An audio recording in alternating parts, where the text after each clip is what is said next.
Yi Wanwan slowly traversed through the emptied path, her eyes intently looking at Nie Linglong. Her earlier hatred had turned into abnormal apathy. You? Nie Linglong asked coldly as she wiped away the blood from the wound caused by Yi Wanwan's dagger. Swish. As Nie Linglong said that, she saw Yi Wanwan's right arm rise and the broken dagger in Yi Wanwan's fingers flew out fast as lightning. A second later, Nie Linglong's right cheek was slashed by the arrow-like dagger, blood gushing out again. Nie Linglong, I once adopted you into the Nie family, because I found you pitiful. However, you weren't grateful at all and harbored the ambition of wild wolves, delusionally wanting to outstrip me. Yi Wanwan calmly stated as she looked at Nie Linglong. Adopt it.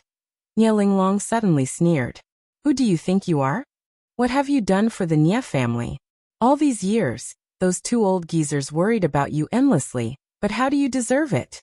You're nothing but a piece of trash. And I am fated to stand at the peak. You all will be stomped beneath my feet. Is that so? Yi Wanwan's eyes shone coldly, and her figure disappeared from her spot as she spoke, and appearing in front of Nie Linglong. I want you dead. Nie Linglong harshly shouted, also swiftly darting toward Yi Wanwan. Yi Wanwan remained in her spot and aloofly glanced at Nie Linglong. I am worryless Nie, and you will always be the Nie Linglong who I charitably pitied, adopted into the Nie family, and bestowed a name upon. From this moment onward, I revoke the name Nie Linglong. You aren't worthy of being called Nie Linglong. After saying that, Yi Wanwan attacked with her elbow and ruthlessly struck the approaching Nie Linglong in the abdomen. Bam! A loud noise sounded as Nie Linglong was knocked to the ground. Nameless Nie's move. Nie Linglong stood up again and wiped the blood from her mouth. Using the move my brother once taught me to end your life is your honor, Yi Wanwan said expressionlessly. Yi Wanwan sent a kick toward Nie Linglong's abdomen as she spoke. You're too slow. Nie Linglong sneered and slightly tilted her body. However, Yi Wanwan's kick abruptly changed in the middle of the path and ferociously slammed into Nie Linglong's chin using an extremely tricky angle. Another loud noise sounded as Nie Linglong was knocked to the ground again. Still slow? Yi Wanwan asked as she looked at Nie Linglong. Back then, you taught me everything. Impossible. I've already surpassed the teacher long ago. There's no way you're my match. Nie Linglong yelled. Yi Wanwan's lips turned up. When a tiger teaches a dog how to hunt, a dog is always a dog no matter how well it learns, but a tiger is always a tiger. You held back then. Nie Linglong fumed with rage between gritted teeth. Worryless Nie didn't teach her everything. Yi Wanwan moved the second Nie Linglong finished speaking. Yi Wanwan smacked her palm toward Nie Linglong, and Nie Linglong immediately went on the defense, using her arms to block her body. However, Yi Wanwan accelerated and instantly looped behind Nie Linglong, snatching her by her hair. Finally, one more thing to teach you. Remember to pull your hair back when you're fighting. After saying that, Yi Wanwan pushed her arms forward, and Nie Linglong lost her balance, crashing onto the ground. How much evil covers these hands of yours? Yi Wanwan's eyes shone coldly as she stepped onto Nie Linglong's arms. The sound of bones cracking was heard and Nie Linglong was drenched in sweat, but she didn't make a single sound. Worryless Nie. Haha. You're the true demon from head to tail. The blood on my hands is all thanks to you. It was you who taught me how to kill. What right do you have to ride above me? In terms of strategy and intelligence, how could you compare to me at all? You should be the adopted one. Sweat soaked Nie Linglong's forehead, but a sneer remained on her face. I taught you because I wanted you to have the ability to protect yourself in the future, not to allow you to harm the Nie family and commit crimes. Yi Wanwan replied expressionlessly. Back then, Yi Wanwan taught Nie Linglong exactly as Grandpa taught her.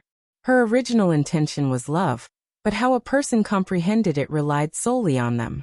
Worryless Nie, everyone from the Nie family deserves to die. How many good days do you have left? Nie Linglong fiercely glared at Yi Wanwan. Oh right, I nearly forgot until you mentioned it. You can't die yet. Yi Wanwan picked Nie Linglong up and tossed her to the nearby Lin Quebec. Say, why did you throw her to me? I'm not interested in her. Lin Ke hastily protested as he looked at Nie Linglong by his feet. Take her back and rigorously interrogate her. You must discover everything she knows, regardless of the method you have to use, Yuanwan said. Jiang Yan, that's your specialty. I'll leave it to you.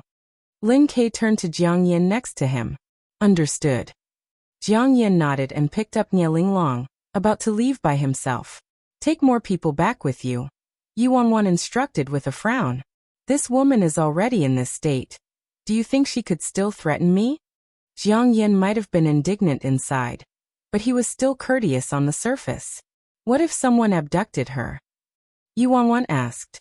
Jiang Yan had no choice but to take half of the Azura group back with him.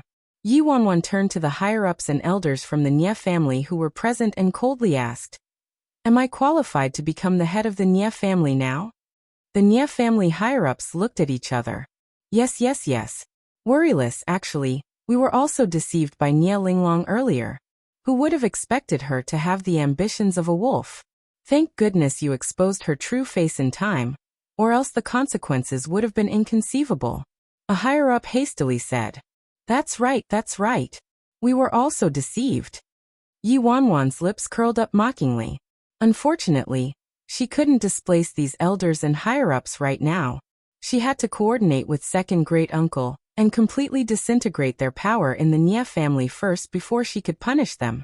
Otherwise, if she harmed them now, the Nie family would definitely fracture and collapse. That wasn't something Yuanwan wanted to see.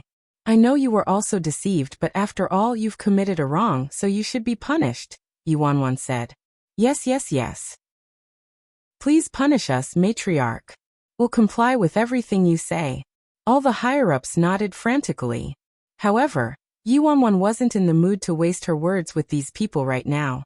She'd definitely settle this account with them later. And what awaited them was nothing but a frightening fate. Agio. Which hospital is my brother in? Let's go there. Quick. Yuanwan turned to look at Si Yihan. Si Yihan nodded and ordered Lin Ke. Escort all the elders from the Nie family back to the Nie residence first. Understood, ninth brother. Lin Ke nodded and turned to the Nie family higher-ups. Everyone please.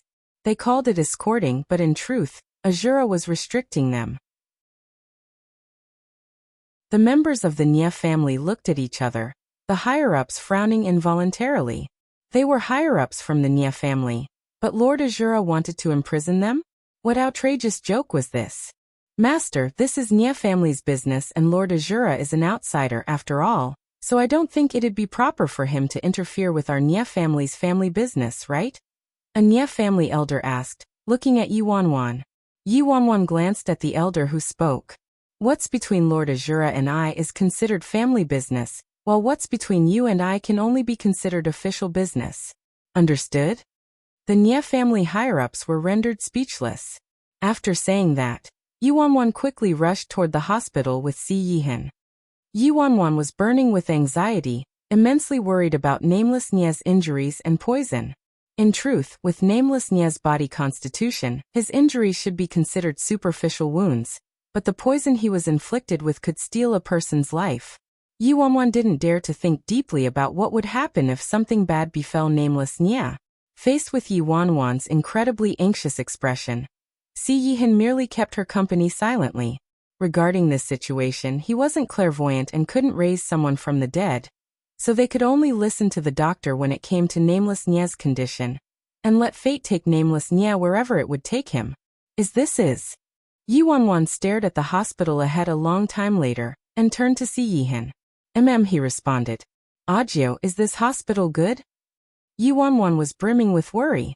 This is the best hospital in the independent state, Si Yihan softly comforted her. I already told the best doctor in Azura to stay by your brother's side, and keep a constant watch over him. Thank you. Yuanwan nodded. Even so, Yuanwan was still fretting with worry and felt a trace of fear toward the hospital up ahead. She had no idea what kind of news awaited her there. A moment later, Yuanwan followed Si Yihan inside the hospital and directly headed to the intensive care unit. You're Miss Worryless from the Nie family? Outside a room, a group of doctors were discussing something, and immediately received Yuanwan when they saw her. Whether it was the Nie family or the Fearless Alliance, their fame in the independent state didn't need to be mentioned. There wasn't anyone who didn't know them. Their fame exploded especially after President Fearless recovered her identity as a daughter of the Nye family. "Doctor, how's my brother?" Yi Wanwan hastily asked the doctors. "Well." A doctor shook his head at Yi Wanwan and sighed. "Miss Worryless, your brother ingested a lethal poison. Although we conducted emergency care immediately and pumped his stomach, the time he was sent here was still a little too late." Following the doctor's words, Yi Wanwan's complexion turned ashy instantly, and she staggered back slightly but was caught by Si Yihan. "How can that? Doctor, are you mistaken?" My brother's body constitution is very strong." Yi Wanwan looked panicked, her speech turning incoherent. "Miss Worryless, your brother's body constitution is very strong indeed, but he was poisoned by a lethal poison that spreads via blood, so it's useless regardless of how strong a person's constitution is unless there is an antidote." The doctor was helpless. Although he said that a lethal poison like withered butterfly didn't have an antidote. "Miss Worryless, we're very sorry. We really tried our best." Yi Wanwan was deathly pale, and the man next to her didn't know how to comfort her as he looked at her. "Ajio, I want to spend some time with my brother." An unknown amount of time passed before Yi Wanwan spoke to Si Yihan. "All right." Si Yihan wanted to speak but hesitated. Any words right now were too weak, so he could only pat her hair comfortingly in the end. After obtaining permission from the doctor, Yi Wanwan entered the hospital room by herself. Nameless Nye was lying in bed, alone and unmoving with an oxygen mask over his nose and mouth. There wasn't a trace of pain on his face. It was as though he was merely sleeping, awfully serene. "Brother." Yi Wanwan walked to the side of the bed and tightly grasped Nameless Nye's hands. "Brother, wake up. Didn't you want to get rich? Do business. Wake up. I'll give all of the Fearless Alliance and the Nye family's business to you. Also, I'll tell Ajio to give all of his business to you too. How about that?" Yi Wanwan stared at the motionless Nameless Nye on the hospital bed, a mist rising over her eyes. She gently shook Nameless Nye's arm. She couldn't lose him. That was a pain she couldn't endure in her life. In her mind, dribs and drabs of her past with Nameless Nye faintly surfaced. Yi Wanwan left the Nye family when she was young and lived with their grandpa. But it was precisely that which made her every interaction with Nameless Nye extraordinarily precious and extraordinarily valuable. "Brother, do you still remember? When I was young, I was bullied by someone, and you picked up a brick to smash that guy's head many times." Inside the ward, Yi Wanwan smiled at times, cried at others. Outside the ward, Si Yihan remained silent. "Brother, do you know? This time, you were protecting me again. Even though you lost your consciousness already, you were still protecting me, your useless sister. Brother, no matter how outsiders view you, you're always the mightiest hero in my mind. Brother, wake up. Didn't you once say that as long as I could fend off 3 moves from you, you would agree to all of my reasonable and unreasonable requests? I can definitely take 3 moves from you now, perhaps even more. You can't weasel out of it. You have to wake up and fulfill your promise. I'm begging you." Yi Wanwan clutched Nameless Nye's hands tighter and tighter. It was though she would lose hold of her brother if she loosened her grip even slightly, and he would never reappear in her life again. Yi Wanwan stayed in the hospital room without taking a step away, accompanying Nameless Nye the whole night. And outside the hospital room, Si Yihan also didn't take a single step away and stood guard on such a miserable night. The next morning, faint rays of sunlight scattered in the hospital room through the window. Yi Wanwan dazedly opened her eyes and subconsciously reached for Nameless Nye's hands. "Brother, don't." Before Yi Wanwan finished speaking, she discovered the bed was empty. Unease and hysteria enveloped her heart instantly. Within seconds, Yi Wanwan shot up with panic all across her face and wanted to sprint out of the ward. However, she had just stood up when she discovered Nameless Nye sitting by the table next to the window, dressed in his patient's gown with one leg propped over his knee. He was taking a bite from the partially eaten apple in his hand. Yi Wanwan stared at Nameless Nye, her mind turning blank. Meanwhile, Nameless Nye dumbfoundedly looked back at her. "Want some?" Upon seeing a lack of response from her, Nameless Nye handed his apple to her. Yi Wanwan's gaze landed on the apple he was handing to her, and she reflexively accepted it. After his apple was taken, Nameless Nya wiped his mouth and picked up a pear from the tray and started eating it. Sister, I'm telling you, I'm starving to death. Why is there only fruit here? Nameless Nya slurred out inarticulately. Yuanwan quickly put the apple aside and looked at Nameless Nya. Brother. Hold on, my brain is a little messy. Let's get this clear. You're fine? Nameless Nya was bewildered. Who said I'm fine? Motherfucker. There isn't a spot in my body that doesn't hurt. I was nearly beaten to death by those fucking bastards. They were seriously ruthless. There isn't a spot in his body that doesn't hurt? He was nearly beaten to death? Is that the main point? Wasn't the main point him drinking iced pear juice that contained a lethal poison? Doctor.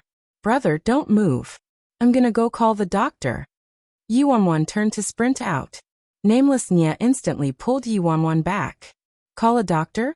Call what doctor? Didn't I just take a round of beating? There's nothing major about that. Look at you. You sent me to the hospital for such a trivial matter. Doesn't the hospital cost anything? Brother isn't lecturing you, but you're being too extravagant and wasteful. Yuanwan was utterly stupefied. This absolutely wasn't a dying flash of lucidity. Her brother was absolutely full of vigor and energy and didn't look poisoned in the slightest. If it weren't for you dragging me back, why would I have been beaten up so miserably? You'll pay for the hospital cost and also the nutrition cost or whatever. You'll pay for it all. Nameless Nya lamented with a sigh a moment later. Yuanwan. Weren't you lethally poisoned? Yuanwan was stunned. Lethally poisoned?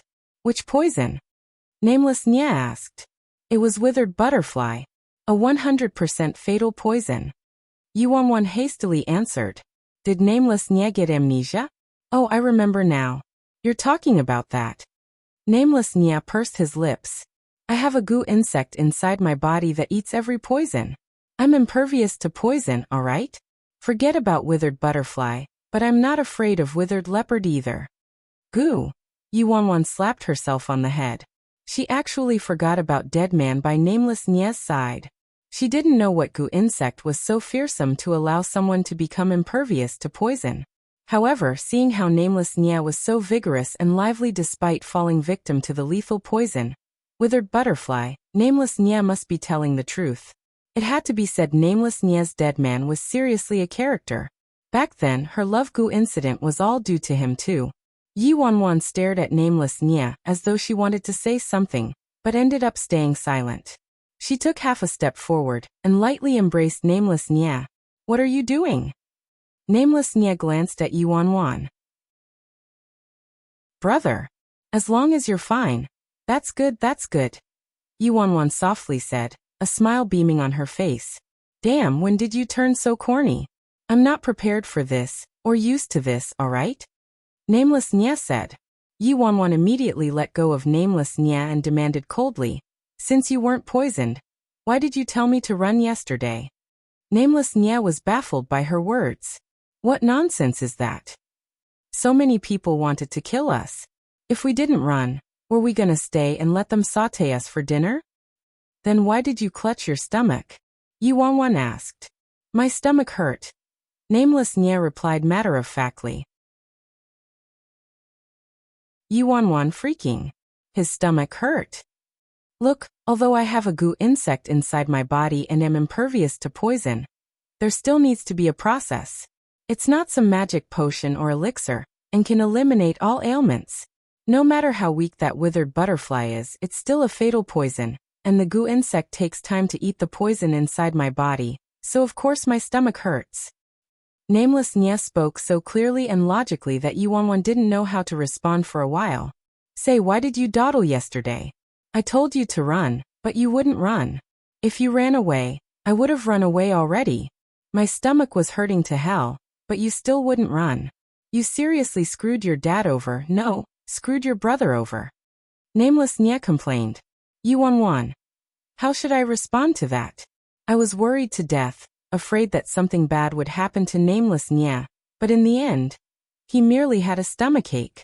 If you ran ages ago, I could have sent them flying with a kick then ran. Why would have I been beaten like that? Look at how my face was pummeled by their fists. Nameless Nya harumphed. Hearing this, Yi Wanwan's lips twitched. She wanted to fuck him up.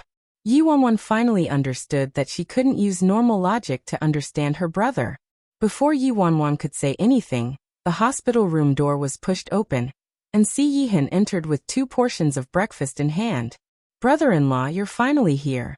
Did you want to starve me to death? Nameless Nya quickly took both breakfasts. Your brother was hungry and told me to buy breakfast for him. You were asleep, so I didn't wake you up, Si Yihan quietly explained. Si Yihan brought out another portion of breakfast and handed it to Yi Wanwan. This is yours. Brother-in-law, I feel like my sister's breakfast looks more delicious. Nameless Nya turned to Si Yihan. It's the same. Yi Wanwan shot Nameless Nya a look. Fine. Nameless Nya shrugged. Have you eaten yet? Let's eat together. Yi Wanwan pulled Si Yihan to sit on the bed. It's fine, I've eaten, Si Yihan replied softly. As Yi Wanwan looked at Nameless Nya and Si Yihan, her lips turned up and happiness filled her heart. Alright. Brother, it's your birthday in a few days. Yi Wanwan looked at Nameless Nya. That's right. What about it? Nameless Nya looked curious. What present do you want, brother? Yi Wanwan asked with a smile. Nameless Nya rubbed his chin, falling into contemplation. A moment later, he looked at Yi Wanwan again and pensively asked, How about? Say whatever you want. Yi Wanwan's smile didn't decrease. How about you give me a kowtow? Nameless Nya suggested. Yi Wanwan. Si Yihan. Yi Wanwan stared at Nameless Nya. What did he say? He wants me to give him a kowtow? What does he mean? Freaking, you're just celebrating a birthday. What do you mean by having me kowtow to you, huh? Yi Wanwan wanted nothing more than to slap Nameless Nya to the ground. Didn't you say whatever I wanted? Then what's wrong with you kowtowing to me to celebrate my birthday? Isn't it normal to kowtow to the birthday boy? Nameless Nya answered matter-of-factly. Yi Wanwan took a deep breath, trying to keep herself calm. Did her and Nameless Nya's elements conflict? Brother-in-law, is there anything wrong with what I said? What's wrong with me having your wife giving me a kowtow to celebrate my birthday? Nameless Nya asked Si Yihan. Si Yihan. Nameless Nya scratched his chin and reluctantly conceded. It's fine if you don't kowtow to me, but you have to repeat what you said to me earlier. Yi Wanwan looked at her brother in alarm. Repeat what? Nameless Nya's eyes shone brightly, and his expression turned anticipatory. The line where you called me the mightiest hero in your mind. Yi Wanwan never expected him to have overheard her saying this in his unconscious state. No thanks. I would rather kowtow.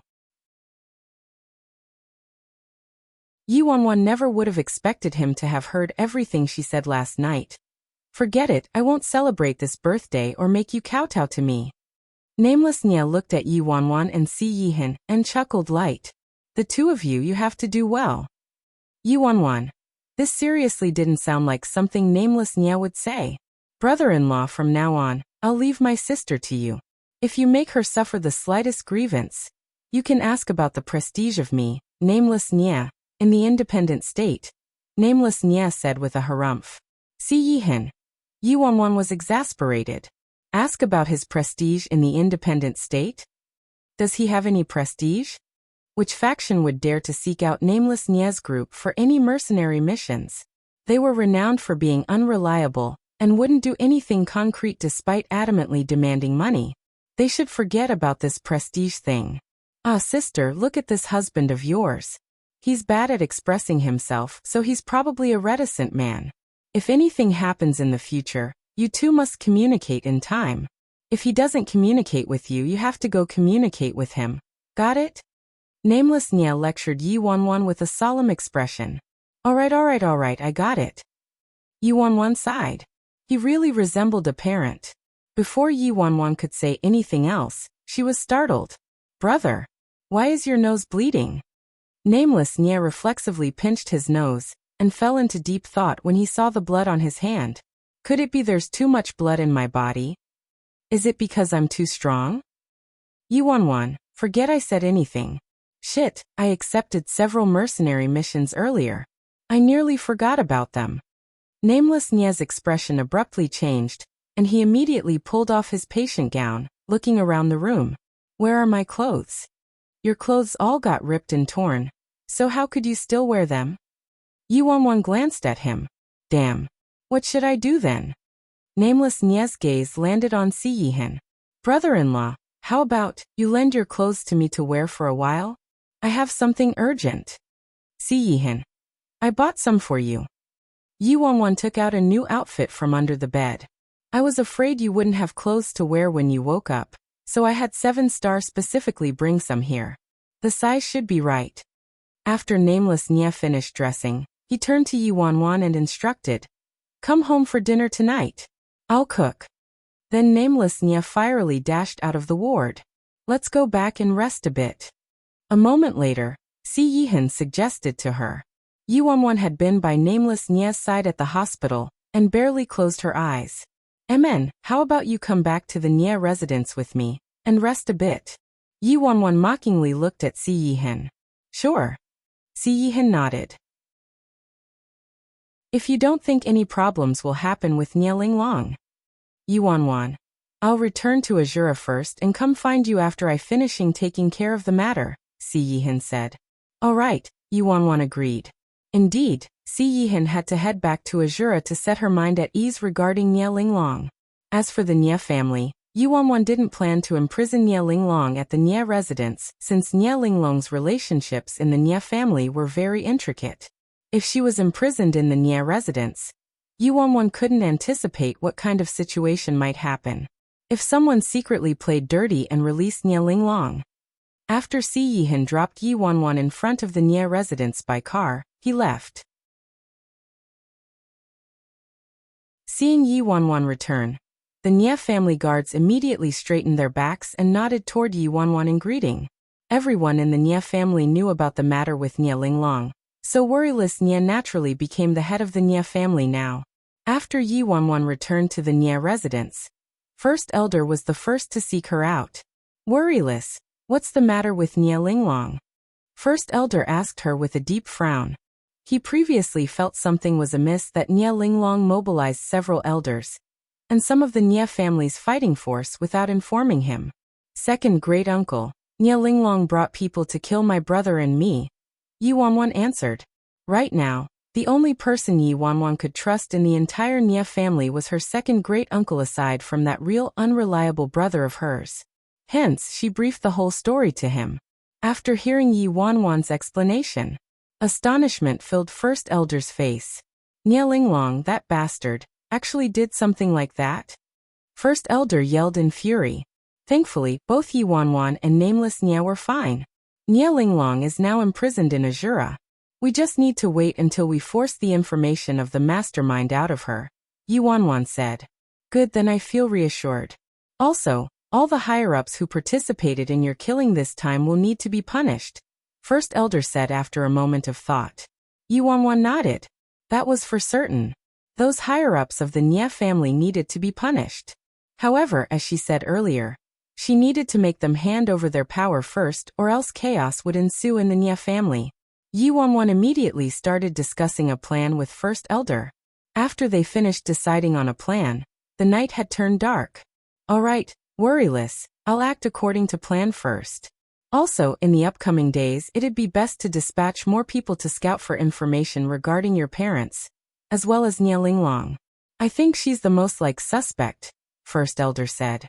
Yuanwan didn't need First Elder to remind her of this point to know this. She naturally wouldn't neglect Nia Linglong's side of things. Seconds after First Elder left, Nameless Nia pushed open the door and entered. Where did you go to party? Yuanwan asked him. Didn't I tell you? I went to take care of some business. Nameless Nia glanced at her. Have you gotten old? Do you have a bad memory? Yuanwan. Does he want to fight with me? I returned ages ago and worked to death in the kitchen for half a day. I finished making dinner already, so hurry and come to eat, Nameless Nia said. In Yuanwan's memory, Nameless Nia did know how to cook, and his culinary skills were rather good. Then it's my luck that I get to eat something delicious. After saying that, Yuanwan followed Nameless Nia to the Nia residence's dining room. Dead man, Spray of Flowers, and the rest of the group were also in the dining room. At the dinner table, nameless Nya kept serving dishes to Yuanwan. These are all your favorites. Do you still remember how you especially like to eat the sweet and sour spare ribs I make? Eat more. They're good, Yuanwan praised. The majority of the table of dishes nameless Nya prepared was consumed by brick-moving foreigner, while Yuanwan finished a smaller portion. Oh right, sister, I just accepted a major mission, so it will be a while before I come back. Without me by your side, you have to be more careful. Remember this. Don't butt into unnecessary matters. Nothing is more important than your life, nameless Nya earnestly instructed. Alright, I got it. Yuanwan was exasperated. She'd been listening to his nagging all day long. Who didn't know their life was the most important? Alright, keep eating. I'll go pack up first so I can leave. After saying that, nameless Nya got up and left. Yuanwan looked at the dining table, which looked like a vacuum had run over it, with a dumbfounded expression. Keep eating, eat what? So yummy. Today's a lucky day. I've never eaten a meal cooked by the captain. I had no idea the captain had this kind of hidden skill. Brick-moving foreigner burped in satisfaction. Yuanwan turned to brick-moving foreigner. She really wasn't used to him saying eating a meal. Forget about you, even I didn't know. Spray of Flowers also interjected. Alright. Yuanwan's gaze landed on Iceberg Man. How's that business deal going? Spray of Flowers and Taoist devotee's ears perked up instantly. Business deal? What business deal? You have to look after us more, boss. Taoist devotee hastily said. It's not like it's a business deal with you, Yuanwan replied. It's the same since we're a team. Boss, if you have to hire someone, you can't just hire dead man. We're a team, a single entity. You have to hire all of us or else our full power won't be deployed and will diminish greatly. Taoist devotee said. Yuanwan ignored Taoist devotee and focused on Iceberg Man again. Almighty One, your goo is rather fearsome. Of course it's fearsome. Dead man's goo. Never mind, I won't say any more, you've personally experienced it yourself, Spray of Flowers said with a smile. Yuanwan freaking. You just had to mention that. I won't hound you about the love goo from last time anymore. But how about you sell a few of your poison-immune goo to me? I'll pay a high price. Name a price and I won't blink or bargain. Tell me how many 10,000s you want. Yuanwan had a serious expression. Taoist devotee, Spray of Flowers, and the others were dumbstruck. High price, won't bargain. How many 10,000s? What a freaking high price. She was the magnificent matriarch of the Nya family, the president of the Fearless Alliance, the mistress of Azura. Yet she said something like that without a hint of embarrassment. Boss, how about you sell it to me? Tell me how many 10,000s you want, and I'll buy it and won't bargain. Taoist devotee said. Yuanwan. Their appetite had gotten big.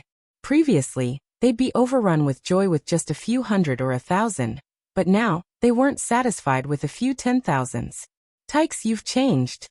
Yuanwan looked at the group with an aggrieved expression and sighed exasperatedly. Fine. Let dead man sell me that goo insect that makes you impervious to poison, and I will buy a few. Give me a cheaper price. It's a deal if it's appropriate, and we can discuss it if it isn't. Yuanwan relented. In a place like the independent state, this goo was definitely a treasure, so Yuanwan had to get her hands on a few regardless of how much she had to spend. One for her, one for Tangtang, one for Si Yihan. It'd be great if she could buy more so she could equip the people around her with it. I don't have it, the taciturn Iceberg Man finally uttered at this valuable occasion. What? Are you afraid I can't afford it? Yuanwan asked indignantly. She wasn't willing to believe she couldn't even afford a goo. Say, boss, are you serious or are you joking with us? Taoist devotee asked Yuanwan in astonishment. Boss. The main point isn't whether you're sincere or not.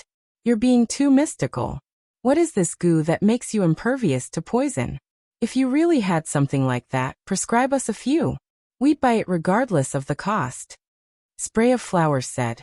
What did you say? Yuanwan frowned deeply. There really isn't something that mystical. No matter how fearsome a goo insect is, it'd still die after eating lethal poison. Brick-moving foreigner replied. Doesn't your captain have this goo? He said dead man prescribed it to him. Yuan said. Huh. Spray of Flowers and Taoist devotee looked at each other, bewildered. Damn dead man, you freaking. You had something this good? Why didn't you bring it out earlier? You prescribed some to the captain, so you've got to prescribe some to us too. Taoist devotee exclaimed emotionally as he shot up. That's right, that's right. You and the captain are too disloyal. You had such a treasure and didn't share it with us? You've grown quite capable, huh? You can even raise a poison-immune goo insect now. Spray of Flowers added. However, Iceberg Man merely looked confused. Dead man, tell us the truth. Do you really have this kind of goo and have you prescribed it to the captain? Taoist devotee asked Iceberg Man no. Iceberg Man shook his head. I knew it. How could that kind of goo exist?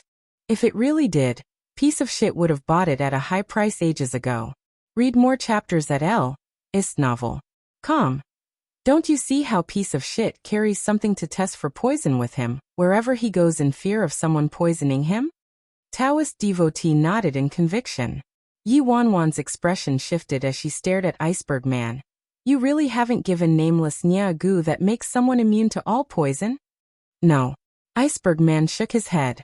The color drained from Yuan's face as she heard Iceberg Man's words and recalled Nameless Nya's abnormal behavior today.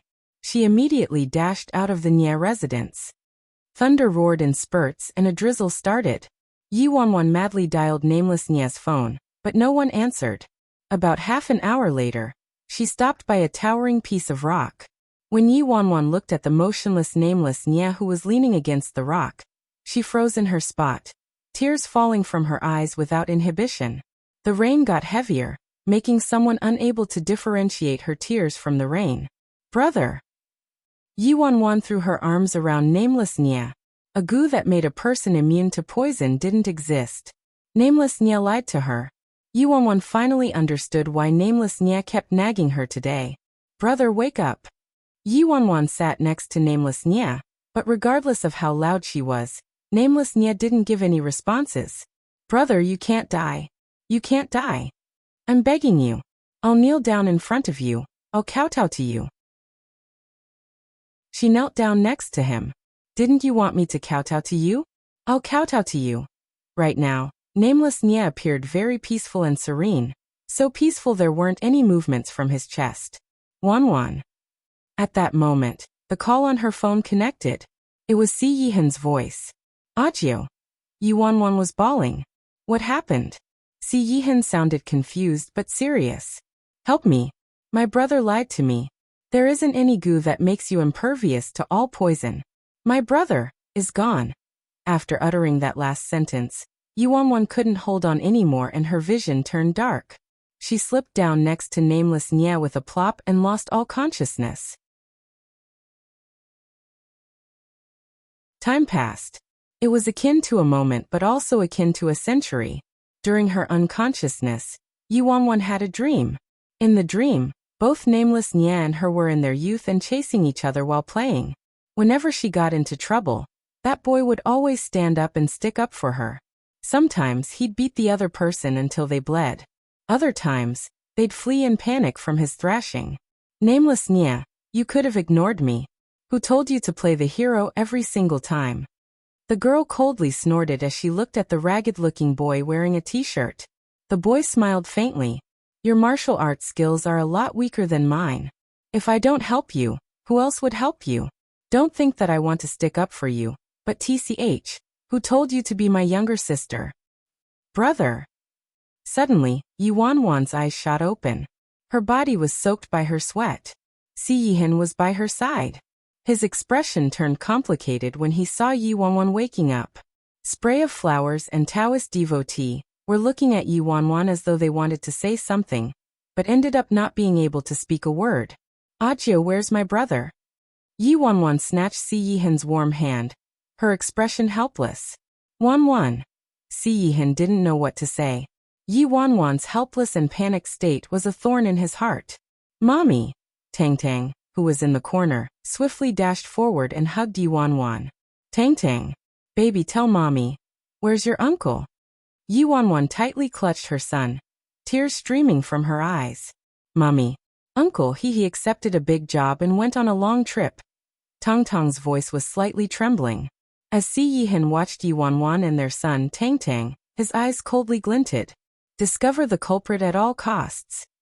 Soon Si Yihan sent a message to one of his 4 Azuras, Heavenly Azura. Ajio, take me to your headquarters. A long while later, Yi Wanwan's tears stopped. Her expression was frighteningly placid. Okay. Si Yihan finally nodded after much consideration. On the way to Azura's headquarters, Yi Wanwan was silent, blankly staring outside the window. Si Yihan and Tang Tang stayed next to her, but didn't say anything. In the afternoon, the group arrived in Azura's headquarters. Take me to Nielinglong, Yi Wanwan said. Sensing Yi Wanwan's abnormal state, Si Yihan wanted to accompany her during the interrogation, but Yi Wanwan refused. In the end, Si Yihan could only stand guard near the prison, so that he could rush over immediately if anything happened, and assure no problems would arise. Inside the prison, when Nielinglong, who was covered in bruises and wounds, saw Yi Wanwan, she sneered. What? Even Azura can't weasel any information out of you, but you think you can? You. Do you think I came here to weasel information out of you? Yi Wanwan's bone-chilling gaze settled on Nielinglong. I suddenly remember. Your garbage brother probably couldn't withstand a poison like withered butterfly. How is he? Is he dead yet? Nielinglong mockingly looked at Yi Wanwan. Yi Wanwan's expression shifted. Yi Wanwan didn't waste any words and shot to Nielinglong's side. She ruthlessly punched the woman's face, distorting it further. It looks like I guessed right. Your garbage brother did really die. How was it to witness your own brother dying in front of your eyes? How did it feel? Do you want to share it with me? Nielinglong shouted coldly. I know you're a member of the direct line.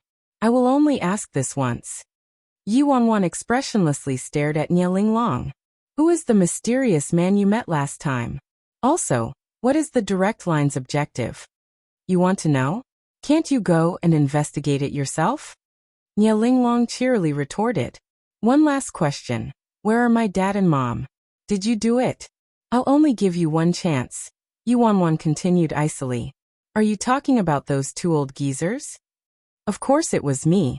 I can tell you they're still alive. But perhaps they're about to die. You want to know where they are? Kneel down and beg me. Maybe I'll tell you if I'm happy, Nielinglong said. Great.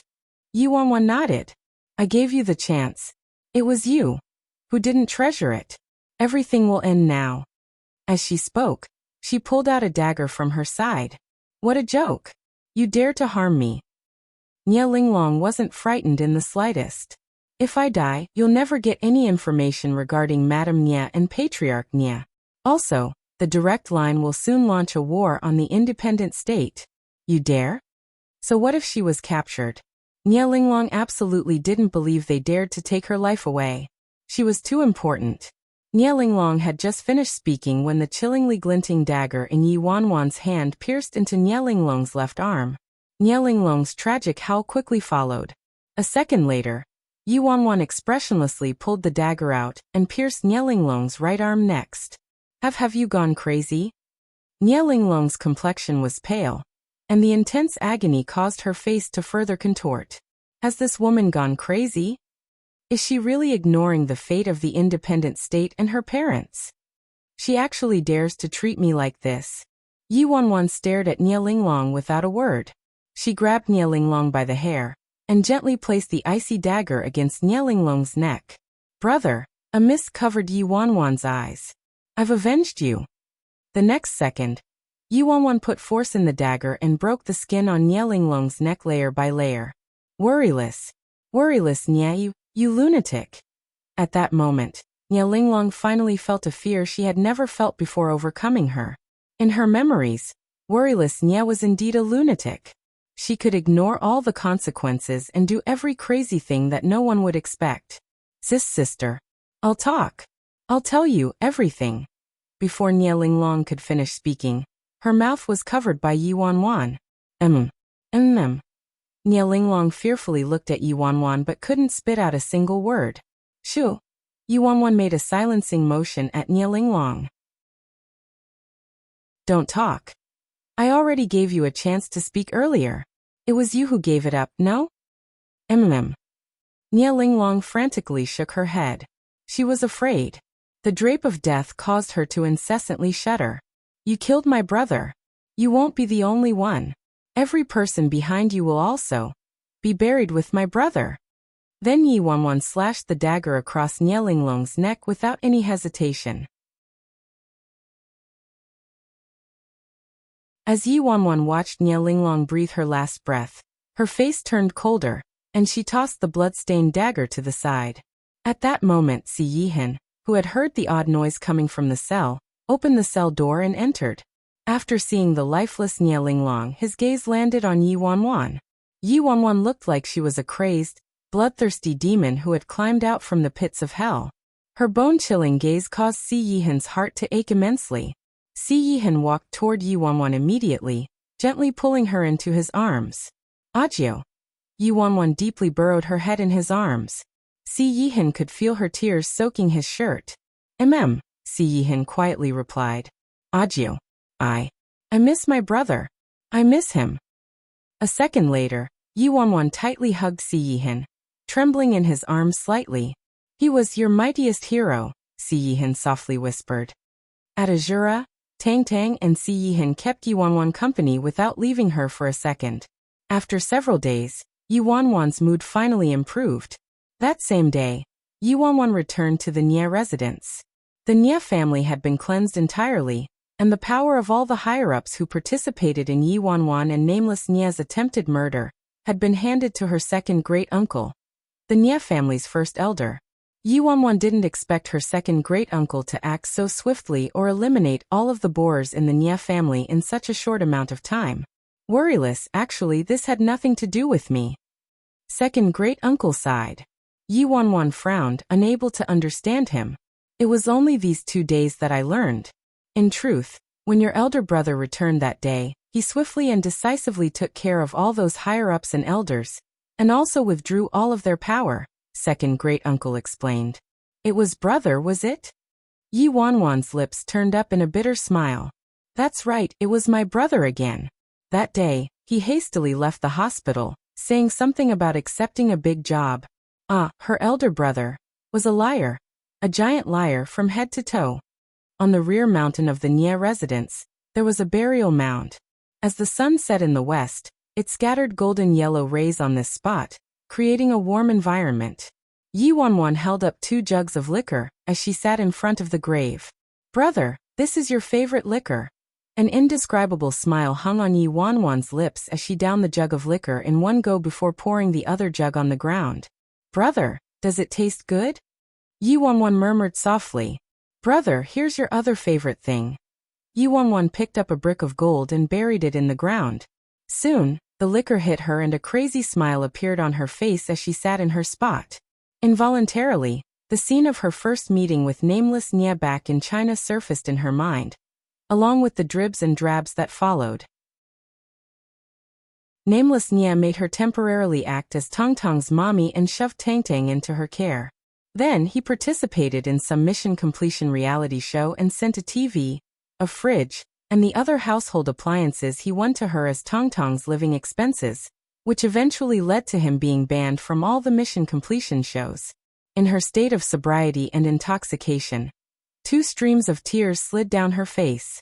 Brother, if there's a next life, I still want to be your sister, and I hope you'll be my brother still. But in the next life, I'll be the one to protect you. Whoever dares to bully you, I'll stand up for you and beat them black and blue. Brother, you are the mightiest superhero in my heart. During this period of time, the independent state was oddly peaceful, and nothing major happened with both the Nie family and the Fearless Alliance. Yi Wanwan dispatched a lot of manpower from the Nie family and the Fearless Alliance to look into Madame Nie and Patriarch Nie's whereabouts while Azura continued to investigate the island they previously discovered. The only noteworthy finding was that dead man quietly left at some unknown point after Nameless Nie left, disappearing from Yi Wanwan's sight. So Taoist devotee, spray of flowers, and brick-moving foreigner had been searching for dead man's whereabouts. Yi Wanwan felt a trace of confusion regarding dead man's departure, not knowing what he was up to. Could it be he was cultivating in seclusion to foster a goo insect that could raise a person from the dead? Of course, that was merely a fleeting thought, and Yi Wanwan didn't think into it more deeply unrealistically. Audio, how's your investigation going? In the early morning, Yi Wanwan called Si Yihan. There will be news within 3 days, Si Yihan responded. After chatting with Si Yihan for a moment, Yi Wanwan hung up. Since Si Yihan was looking into the island every day and didn't stay at Azura's headquarters too much, Yi Wanwan picked Tang Tang back up, and Si Yihan visited the Nye residence whenever he was free. Right now, everyone in the independent state knew about Lord Azura's relationship with the Nye family, so Si Yihan visiting the Nye residence was par for the course. Yi Wanwan had just hung up when some unhurried knocking came from the door. The doors unlocked. Enter. As Yi Wanwan called out, she looked a bit confused. Who would come to the Nye residence study to seek her out this early in the morning? The door to the study was pushed open. It's you. When Yi Wanwan saw the newcomer, her brows instantly furrowed. The visitor wasn't a stranger. It was the vice president of the martial arts union. Miss Worryless, I have something to discuss with you. The vice president of the martial arts union greeted her with a light chuckle. How did you enter the Nye residence? Yi Wanwan wore an apathetic expression. The Nye residence? I can naturally enter it whenever I want to. Back then, I could even take away Emperor Ji and the leader of Heavenly Owl, so the Nye residence naturally isn't difficult to impenetrate, the vice president replied. The martial arts union. Yi Wanwan narrowed her eyes. In other words, it was the martial arts union that abducted Ji Xiuran, and the leader of Heavenly Owl, Haitang. Although Yi Wanwan previously suspected the martial arts union, it was mere suspicion and she actually suspected the direct line the most. She never expected the martial arts union to really be the culprit. So, Miss Worryless, will you leave with me or will I have to take you with me? The vice president asked with a smirk. You. Yi Wanwan slowly stood up, her eyes intently focused on the vice president. You're indeed very strong for being able to abduct Ji Xiuran and Haidang. However, I'm afraid it won't be so easy for you to abduct me. I'll have to try and see, am I right? The vice president strode toward Yi Wanwan. You're dead. Yi Wanwan's eyes glinted coldly, and she swung her fist at the man. Yi Wanwan and the vice president's fists collided, producing a stifled sound. When they exchanged blows, Yi Wanwan managed to make some calculations. The vice president of the martial arts union was indeed very strong, but it would be a fairy tale for him to abduct her from the Nye residence. Yi Wanwan was certain this vice president wouldn't be a match for her if she attacked at full power without holding back. It was just that. Yi Wanwan's eyes shifted. She pretended to be no match for him and staggered back. Yi Wanwan donned a fearful expression. I'm not your equal. Don't kill me. I'll go with you. The vice president was startled. They just exchanged blows and Worryless Nye wasn't in a disadvantageous position, so why did she suddenly admit defeat? However, the vice president didn't think it was a trick and thought everything was still within his control. Then I'll have to mistreat you, Miss Worryless. Tie your hands together. The vice president threw a string of rope toward her. Yi Wanwan nodded and obediently tied her hands together. However, I'm very curious. This is the Nye residence. Even though you managed to enter, I'm afraid it won't be so easy to abduct me. Once you alert anyone in the Nye family, I'm afraid you yourself can't escape, let alone abduct me, Yi Wanwan mused. The vice president smiled faintly. Miss Worryless doesn't need to worry about this point. After saying that, he walked behind Yi Wanwan and moved a painting hanging on the wall. Under Yi Wanwan's astonished gaze, the vice president actually opened a secret passage from the study in the Nye residence. Why was there a secret passage in the study? Moreover, this secret passage was most likely newly created, looking like it had been dug from the outside into the Nye residence. As I said earlier, it won't be difficult for me to abduct you from the Nye residence, Miss Worryless. Was I right? The vice president of the Martial Arts Union asked with a chuckle. The Martial Arts Union is fearsome indeed. Yi Wanwan nodded. She conceded. They actually dug a secret passage from the outside that directly led to the study of the Nia residence. A realization dawned on Yi Wanwan at that moment. No wonder those top leaders of the independent state were abducted from their headquarters without notice. It appeared the Martial Arts Union made preparations beforehand. They had schemed for a long time. If you please, Miss Worryless, visit our Ellis novel. Come. The vice president gestured for Yi Wanwan to enter the secret passage. Yi Wanwan didn't say anything and strode into the secret passage. After Yi Wanwan entered the secret passage, the vice president instantly followed and returned the painting in the study back to its original spot from inside the passage flawlessly. As Yi Wanwan walked in front, her lips curled up into an intrigued smile. The vice president of the Martial Arts Union thought he had abducted her, but he had no idea Yi Wanwan had decided to follow Nameless Nia's plan for a while now. As long as the mastermind behind the abduction of the independent state's leaders appeared, she would surrender and agree to leave on her own. Furthermore, she had discussed this with second great-uncle, first elder of the Fearless Alliance, and Si Yihan beforehand. As soon as she disappeared for a day, it meant she was executing Nameless Nia's plan and would leave clues for them. At that time, she would collaborate with them from the inside. The next day, on an island. After abandoning Yi Wanwan on the island, the vice president of the Martial Arts Union hurriedly left. Is this the island where Ji Xiaoran, Haitang, and the others are imprisoned? Yi Wanwan muttered as she examined her surroundings. At that moment, from the corner of her eyes, Yi Wanwan caught a somewhat familiar figure digging into the ground crazily with a hoe in his hand.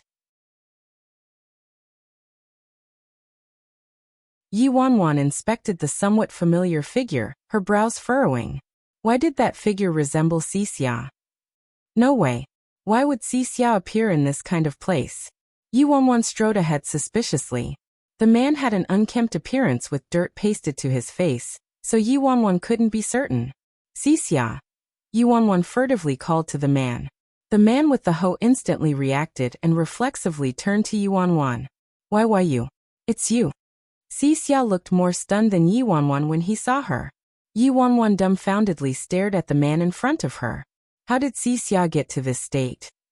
No, to be more precise, how did Xia appear in the independent state and get abducted to this wretched place? She surmised that this island was the same as a prison, and its prisoners were nearly all reputable figures from the independent state. However, Xia was a reputable figure in the independent state? That didn't make sense. Before Yi Wanwan could react, Xia sprinted toward her with his hoe and tried to hit her. Instinctively, Yi Wanwan caught the hoe Xia swung toward her, and flung the hoe along with Xia back. What are you doing? Yi Wanwan surveyed Xia with a deep frown, but she figured it out within moments. In China, she tricked Si Wutian into being arrested, so Xia was probably avenging his father. Yi Wanwan, are you mad? Why the heck did you hit me? Xia slowly climbed up from the ground. Xia, about your father. Yi Wanwan explained the whole story to Xia. Yi Wanwan couldn't do much about Si Wutian. Si Wutian wanted to kill her, so there was no way she would take it lying down and not retaliate. Moreover, Si Wutian brought everything onto his own self. Speaking of which, Yi Wanwan didn't hit Si Wutian or curse him. She merely called the police with a flick of her hand. So whose fault was it? Si Bai. Xia bitterly smiled and shook his head after listening to her explanation. He brought it on himself. He committed a crime in China, so his capture was to be expected. There's nothing to say about that. Yi Wanwan finally relaxed, knowing that Xia thought that way. Then why were you trying to hit me with a hoe? Yi Wanwan was puzzled. Who the heck was hitting you with a hoe? I merely got excited suddenly seeing a familiar face. Who the hell knows how long I've been imprisoned in this fucking place? I was just running toward you with a hoe. Who knew what madness struck you and made you hit me? Yi Wanwan. Oh right, how did you get captured to this damn place? Yi Wanwan looked at him in surprise. Xia sighed. I learned about the existence of the independent state and the Xi clan by chance. After my father went missing, I originally intended to come to the independent state to find him. However, on my way here, I learned from the news that he got imprisoned in China after committing a big crime. After that, I planned to visit the Xi clan, but they said I was the child of some sinner. Yuanwan, aren't you curious about how I appeared here? Yuanwan asked Xixia. Yuanwan didn't respond to that. Her fame wasn't a good kind of fame. Oh right. How long have you been imprisoned in this place? She inquired. 2 months or so, Xixia replied. So, you should be rather familiar with the situation here? Yuanwan's eyes brightened. Kinda, Xixia answered honestly. Great, then tell me what's the situation here and who's imprisoned here? Yuanwan hastily asked as she sat down next to Xixia. Right now, she didn't know anything and coincidentally needed to find someone to spill all the information. This is the bottommost level of the underground prison of the Independent States Martial Arts Union. However, this level isn't underground. Instead, it's on an island, Xixia explained. Yuanwan turned pensive as she listened to Xixia. Who could have imagined the lowest level of the underground prison wasn't underground, and was on a freaking island? It appeared she guessed correctly. If the island Xi Yihan discovered wasn't where the Martial Arts Union imprisoned people, there would be a series of trouble. But currently speaking, Azura, the Fearless Alliance, and the entire Nye family had locked their sights onto this island. As long as she cooperated with those leaders on this island and collaborated with Xi Yihan and the others from the inside, they could definitely fight their way out easily. Of course, she might have to become familiar with those leaders before that, or else those people would think of her as a madwoman. What are you doing here with the hoe? A moment later, Yuanwan stared at the hoe Xixia was holding, baffled. Digging a tunnel to escape, Xixia replied truthfully. Dig a tunnel? Yuanwan stared at Xixia like he was an idiot. If I remember correctly, this is an island in the sea. Do you plan to dig 10,000 miles into the depths of the sea? I know it's an island, but so what? Can't I have some unhappiness? Oh, continue to dig. I won't disturb you. News of President Fearless, by phone, being captured and brought to the island spread far and wide within half a day. In this island prison, after a few days of unrelenting effort, Yuanwan successfully befriended those old leaders of the independent state. After Yuanwan recovered the majority of her memories, many faces surfaced in her mind. Since she had seen most of the leaders who were captured there, and had interacted with some of them, tricking them, befriending them, progressed rather smoothly. Some days later, in the rundown cell, Yuanwan sat with 3 people at a table with a brand new deck of cards on the table. Countless powerful big shots from the independent state stood around them. The scene of these powerful and mighty big shots, who were once harder to see than climbing to the heavens, nesting together to watch a round of fight the landlord with great relish and occasionally give directions. Yuanwan didn't know whether to cry or laugh. Say by phone, you've changed a lot after not seeing you for many years. I nearly didn't recognize you. A middle-aged man remarked with a light chuckle as he played a card. That's right, President Bai has changed a lot these past years. You're a lot better looking than before. Keep playing cards. Why are you wasting words? Hold on, what did you play? Yuanwan asked. A pair of 7s. Bomb. Yuanwan casually threw down a bomb. By phone, are you freaking mad? We're a team, so why the hell are you bombing me? The middle-aged man looked at Yuanwan in shock. Don't waste time. Do you want it or not? Yuanwan asked. I don't. Can the landlord follow it? Yuanwan continued. I can't. A3. Yuanwan smiled slightly. By phone, you freaking. Careful. We're betting a month of Go for Boy. This isn't a joke. The middle-aged man shot Yuanwan a glare. In the end, the middle-aged man discovered that Yuanwan only had a single card in her hand and the rest were bombs, so she successfully bombed the landlord into smithereens. By phone, you've given me such a big gift after meeting me by making me act as a gopher for you 3 for a month. Is that proper? One of the young men asked Yuanwan. Thank you. I was just lucky. Yuanwan had a leg propped over her other knee with a smug expression on her face. Just looking at your expression makes me angry. If I wasn't good friends with you, I'd definitely turn into your enemy. The young man sighed exasperatedly. Once upon a time, his faction and the Fearless Alliance were allies in the independent state, and he was good friends with Baifeng privately too. Oh right, Baifeng. If I remember right, didn't you go missing? How did you also get captured to this damn place? Yuanwan shrugged. It's a long story, so I won't go into it. Anyway, I'm captured now, so what's there to say? Indeed. However, I don't know whether I should be happy or unhappy about seeing you here. Yuanwan. Oh right. Yuanwan looked at the group. Do you know the leader of Heavenly Owl, Haitang and Emperor Ji? Rubbish. Who doesn't know Haitang and Emperor Ji? A leader responded. He had been watching Yuanwan fight the landlord with the other 3 people. Haitang, she isn't far from us in District A. This is District B. I remember Emperor Ji is also in District A, but I don't think I've heard any news about Emperor Ji recently. No way, why did I hear that Emperor Ji escaped already? Emperor Ji escaped. Everyone was taken aback. This island was located worlds apart from the mainland, so who could escape from here? Emperor Ji escaped? What joke was that? Did he swim back? I remember there was an idiot last time who wanted to escape from the island. He was quite courageous and directly jumped into the ocean to swim back. However, he wasn't even halfway before he swam back and discovered the place where the Martial Arts Union stored their supplies. Which idiot was that lucky? Yuanwan was intrigued.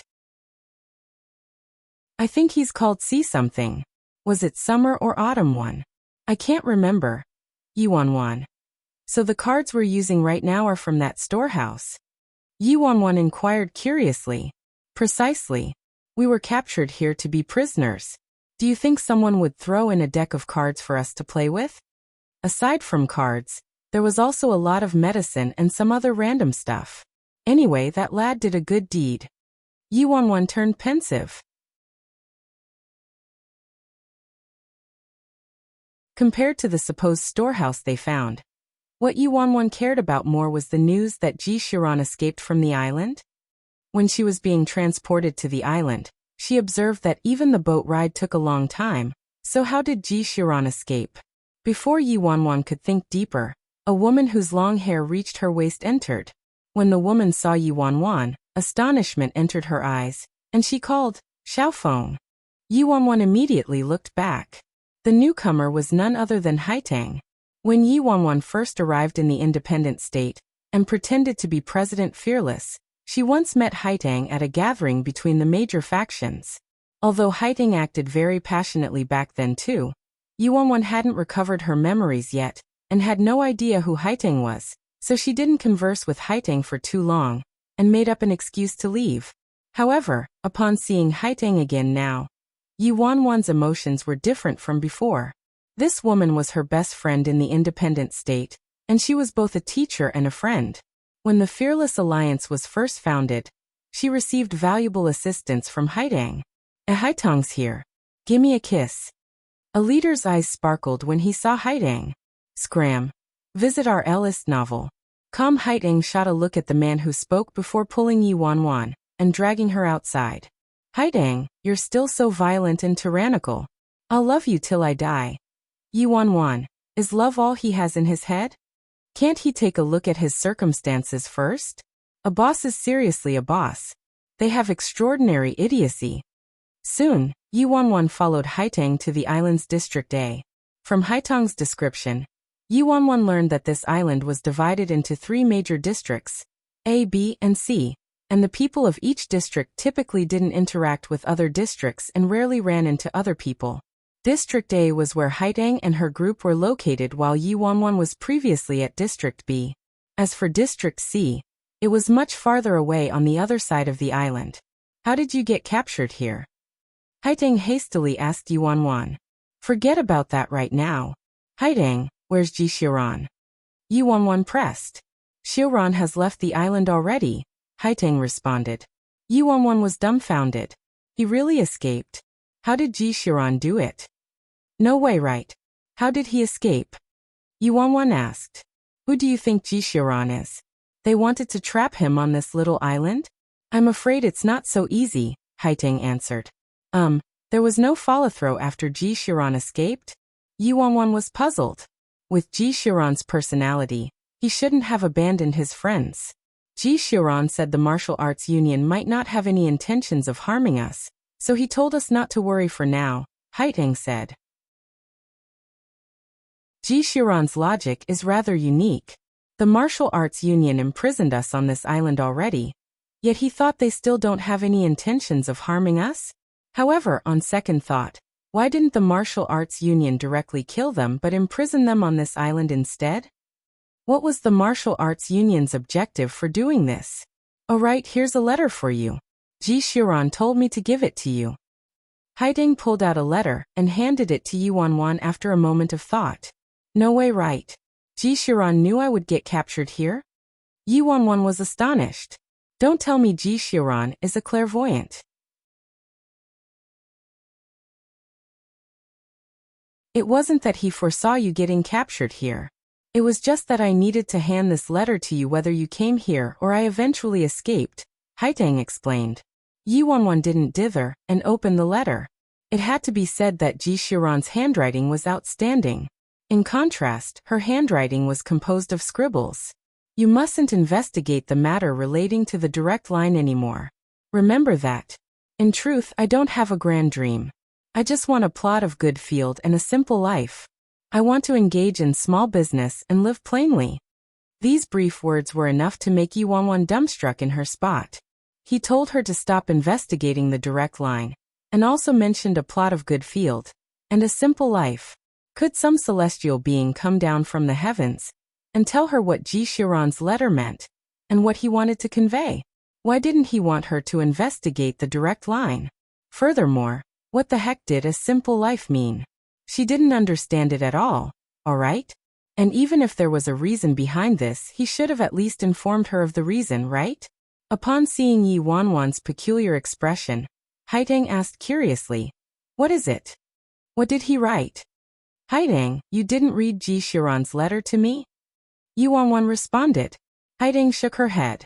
"Never. Ji Xiran intended this letter for you. So why would I read it without your permission?" Yuanwan naturally didn't doubt Haiteng's character. She immediately handed the letter to Haiteng. "See for yourself, Haiteng." Haiteng accepted Ji Xiran's letter, with a puzzled expression. A moment later, her brows furrowed together. "Can you understand what Ji Xiran tried to say?"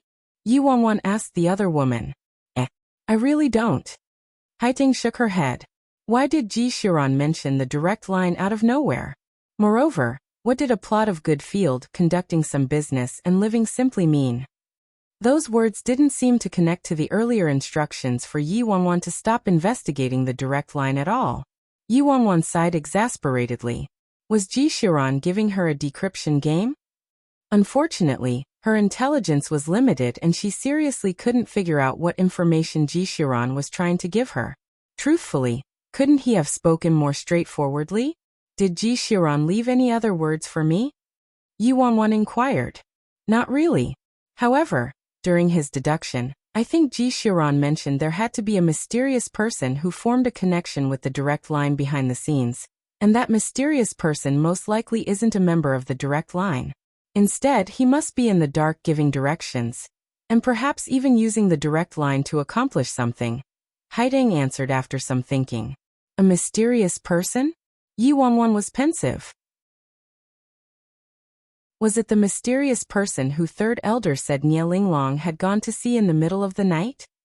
And also the person who kept wanting to steal her ring? Yuanwan wasn't certain whether that mysterious person was a member of the direct line, or using the direct line. She had no idea. However, Ji Xiran's speculation was completely on point on one matter. The mysterious person really did use the direct line to have them steal her ring. Based on Ji Xiran's deduction, Yuanwan deducted something else. The mysterious person definitely knew the ring she wore represented the paramount power of the Rose of Death, and the owner of this ring could command the Rose of Death and become their new Eric. However, Yuanwan previously obtained a rather useful piece of information from Big Dipper's mother. Only members of the Rose of Death knew what this ring represented. And only someone with deep connections with the Rose of Death could know that obtaining this ring was the same as becoming the new leader of the Rose of Death. In other words, that mysterious person definitely wasn't unfamiliar with the Rose of Death. In the midst of Yi Wanwan's contemplation, Haideng softly asked her, "Did you think of something?" Yi Wanwan lightly shook her head. "Not yet." Being able to pinpoint a person just based on this amount of information was absolutely a pipe dream. Forget about pinpointing someone. Yi Wanwan still had no idea whether this mysterious person was male or female, old or young, tall or short, fat or thin. What made Yi Wanwan's head hurt the most right now was whether the letter Ji Xiran left for her had anything to do with this mysterious person or not. If it didn't, what was Ji Xiran trying to convey?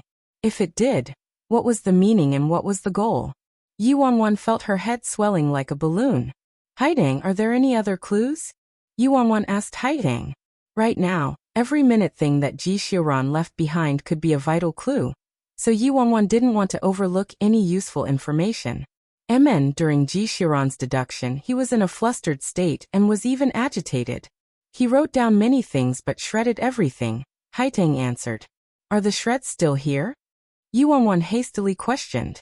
For some reason, Yi Wanwan had a feeling that valuable clues were left behind in the paper that Ji Xiran shredded. "They haven't been cleaned out yet. I'll take you there." Soon, Yi Wanwan and Haideng arrived at the storehouse. This is the storehouse that Xia discovered. Yi Wanwan looked surprised as she assessed the spot. "You know Xia?" Haideng asked casually. Yi Wanwan nodded. "He's quite lucky and discovered this reserve storehouse. There are many useful items in here, medicine being the most abundant," Haideng said with a smile. As Haideng spoke, she brought over all the paper shreds that Ji Xiran shredded. Yi Wanwan was exasperated when she saw the scraps. They were indeed shredded, too shredded even. "Let's piece together all these scraps and see if we can find some useful information," Haideng suggested. Okay. Yi Wanwan and Haideng started working. After some time passed, Yi Wanwan and Haideng speechlessly met each other's eyes. It might look like a simple task, but it, in fact, required a Herculean amount of effort. Piecing these shredded pieces of paper together was no walk in the park. The only saving grace was that Ji Xiran's handwriting was very clean and proper and highly distinguishable. "Sigh, thank goodness. If it was me who wrote it, even Jesus wouldn't be able to piece it together," Yi Wanwan remarked with a shake of her head. Haideng smiled in response. The afternoon turned into the next morning, and after staying up the whole night without sleeping, Yi Wanwan and Haideng finally patched the shredded pieces of paper into a semblance of its original appearance. However, the things Ji Xiran wrote on the paper baffled Yi Wanwan further. Forget about Haideng. It would probably be useless regardless of who they called over to take a look. The contents of Ji Xiran's scrap paper did contain some significance, but no one could understand the significance. It's actually like that. Could it be the hypnotism lost its effect? Or perhaps, too much time passed after the hypnotism, so they remembered everything again and finally returned. Yi Wanwan was unable to ascertain anything from the contents of the paper, but managed to grasp a few key points. Hypnotism. Time. Remember again. Return.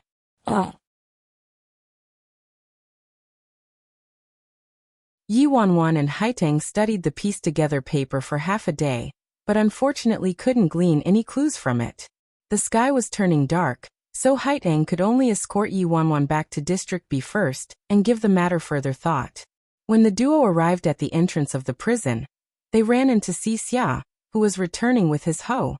Yi Wanwan looked at Xia's dirty appearance and recalled his appearance when he was revered as the school prince and god at Qinghe High School back then, mesmerizing countless girls. She couldn't help but muse inwardly. The past is unbearable to recall. I can't keep looking at this. As soon as Xia saw Yi Wanwan like that, he knew her old habit had kicked in. He wiped the dust from his face and snorted. "You still care about your looks in a place like this? How leisurely and carefree you are." Yi Wanwan raised her brows. "So what? Even if I'm at the guillotine, if the executioner is good-looking, I would die more comfortably, no?" Xia. Even Haideng was at a loss for words. The trio entered the enormous cell one after the other. Xia had been there for a rather long time, and he performed a meritorious deed by discovering the storehouse, so some leaders enthusiastically greeted him as soon as he entered. Si Chunwan is back. Any reaps today? Visit our Ellis novel. Kam Yiwanwan nearly choked on her own spit after hearing that. CSI Chunwan? Xia exploded the second he heard those two words. I'm called Xia. Xia. Do you have dementia in your old age, huh? How many times do I have to say it? The leader broke into laughter as he kept playing cards with another person sitting opposite of him. Chun and Xia are about the same. How is it about the same? Yiwanwan was inwardly laughing at Xia's indignant appearance when a familiar-looking leader walked toward her. The leader's hair was braided behind the back of his head, and a signature beard was kept on his chin. Yiwanwan recognized him to be the leader of Four Seas Gate, Zhao Gao. President Bai, long time no see. Zhao Gao greeted with a laugh. Yiwanwan calmly smiled in response and answered, It has indeed been a long time. I trust you've been well since we last met, Gate Leader Zhao? I've been good. President Bai, sorry for disturbing you, but boss he wants to see you. Zhao Gao waved his arm towards a certain direction. Yiwanwan automatically followed the direction of Zhao Gao's arm, and saw a man sitting on the only decent quality leather chair in the prison. The man looked to be in his 40s with a pair of turbid eyes, emanating a dark chilliness that made people very uncomfortable. His stare toward Yiwanwan especially made her feel like a venomous snake had its sight set on her. Yiwanwan had to think hard to remember to this man was the leader of Hong'an Gang, He Biao.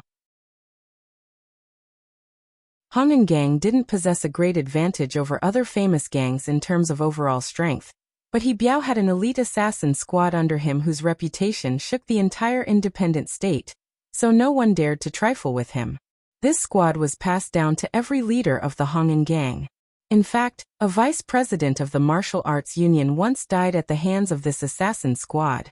Yiwanwan had been there for a few days without any trouble. She didn't expect him to initiate contact with her today. When the people in the prison heard He Biao wanted to speak with Yiwanwan, the room turned silent, and everyone secretly peered at the two people. Worryless, be careful. There's definitely nothing good coming from this He Biao. Yiwanwan sent Haiting a pacifying gaze before calmly walking toward He Biao. May I ask what instructions you have, boss He?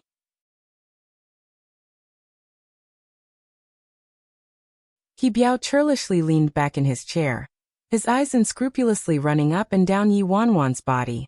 I heard President Bai has been having quite a lot of fun these past few days. Yiwanwan chuckled. I've been all right. Then are you interested in playing with me? What would you like to play, boss He? Anything, President Bai. You decide. And what's at stake? Yiwanwan asked. He Biao chuckled. The stakes are very simple. If you lose, President Bai, I won't make things difficult for you. It's lonely on this island, so you just need to keep me company for a few nights. The second He Biao spoke, Yiwanwan narrowed her eyes. Fuck, Xia quietly cursed while Haitong's expression also changed. Every prisoner here was a leader from the independent state, and the majority of these leaders were men while only a small portion was female. Even if they were female, they were figures at Haitong's level and were individuals people couldn't afford to offend, so no one dared to do anything to them. Yiwanwan was the president of the Fearless Alliance, so nobody dared to have ulterior motives against her either. However, after being imprisoned for so long on such a remote island without any hope for escape, the evilest side of human nature would eventually be triggered. Let alone the fact that Yiwanwan had such a risky face. When the observing leaders heard He Biao's words, a commotion ran through them. Damn. He Biao is savage. He dares to try something with even Bai Feng. You can't blame him though. A girl changes 18 times between childhood and womanhood, and Bai Feng's face right now is seriously tut. Ha ha ha. Do you think Bai Feng will agree? Unlikely, I think. Even if she's Bai Feng, she's still a woman, so she probably won't agree to a bet like this easily, right? Haiting furiously glared at He Biao and hastily tugged on Yiwanwan. Worryless, don't bet with him. He Biao is old and cunning. You won't win against him. Yiwanwan had some knowledge of He Biao's character. The games she and the others typically played were all child's play, and Yi Wanwan definitely wouldn't win against him. Yi Wanwan's eyes turned before looking at He Biao.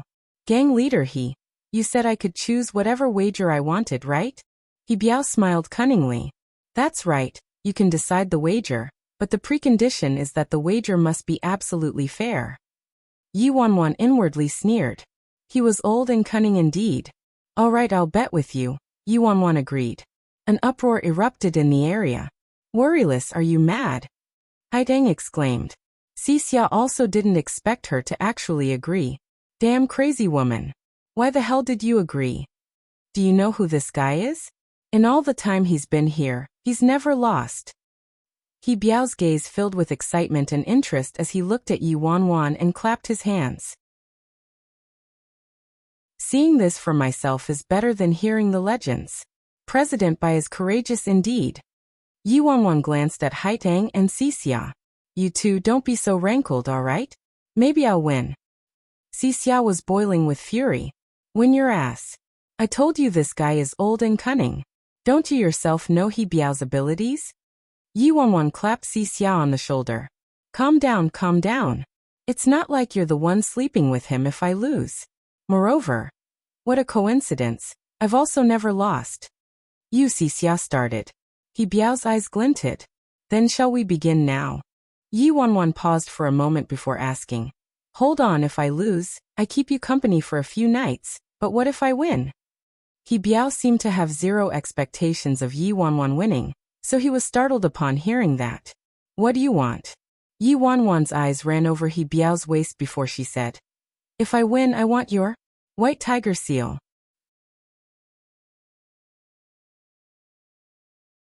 White tiger seal was the seal that Hung and gang used to mobilize their assassin squad. That assassin squad only obeyed the seal and not people, so as long as someone had that seal, they could mobilize the squad. He Biao's expression darkened instantly. You have quite the appetite, little girl. Yi Wanwan merrily said. Boss He, we can't leave this deserted island and people on the outside can't enter. Someday, we might even be killed and these items are worldly possessions, so it's useless even if you held on to it. Actually, thinking about it, I'm the one getting the shorter end of the stick. Truthfully speaking, Yi Wanwan's words weren't unreasonable. Yi Wanwan blinked. What? Don't tell me, gang leader He, you're scared? He Biao snorted. You don't need to goad me, President Bai. I agree. If you win, I'll give this white tiger seal to you. As long as you have the ability. As he spoke, he untied the seal from his waist and slapped it on a nearby table with a bang. He looked around the room before saying, Well, can we begin now? Everyone here can serve as witnesses for us too. Afraid that she would back out, He Biao even dragged a bunch of leaders to serve as witnesses. Yi Wanwan nodded. All right. Let me think about what we should bet on. Haitang fretted with worry as she watched Yi Wanwan agreeing so directly. Why did you agree like that? Great. How are you going to compete now? You might not win against him even if it's martial strength. Xixia darkly said. Don't even think about some low-level game like poker or dice. Yi Wanwan chortled. I wouldn't bet on something that childish. Everyone excitedly looked at Yi Wanwan, wanting to know what she bet she was planning. In their eyes, in terms of experience, there was no way Yi Wanwan could win against He Biao. Over half of the gambling dens and casinos in the independent state were properties of He Biao and the Hung and gang. He was the ancestor of gambling, so how could Yi Wanwan, a little girl in her 20s, win against him? President Bai, have you thought of something? He Biao inquired, calm and unruffled. He looked at her like she was prey that already belonged to him. Yi Wanwan mulled it over briefly before nodding. All right, I have. She paced back and forth for a moment before pausing and looking at He Biao. Her lips curled up as she coolly said, Gang leader He, I will bet that you won't dare to eat shit. Dead silence enveloped the room. Yi Wanwan cheerily continued. If you really don't dare to eat shit like I said, gang leader He, then I win. Of course if you dare to eat shit, gang leader He, then I lose. How is that? It's fair, right? Haidang, Xixia, He Biao, Zhao Gao, the observing leaders. Yu He Biao shot up and forcefully shattered the table next to him with a slap. By phone. How dare you trick me? Yi Wanwan raised her brows. Gang leader, what are you saying? Your esteemed self is the person who decided the rules, so I'm merely playing according to your rules. How am I tricking you? You'll win as long as you eat shit. That's very fair. Yi Wanwan swept her eyes over the room. There are so many leaders here as witnesses, so don't tell me your esteemed self wants to renege on your promise? Everyone, hurry and be my judge. A great leader like gang leader is actually reneging on his bet with me. Everyone judge her ass. How could someone be as shameless as her? However, they couldn't refute. Even Haitang and Si Xiao were dumbfounded. No matter what, they wouldn't have expected her to think of such an evil move. Yi Wanwan shook her head and sighed before muttering to herself. I think about how I can clearly rely on my face to make a living, but I just have to be so shameless one, Si Xia. Haitang.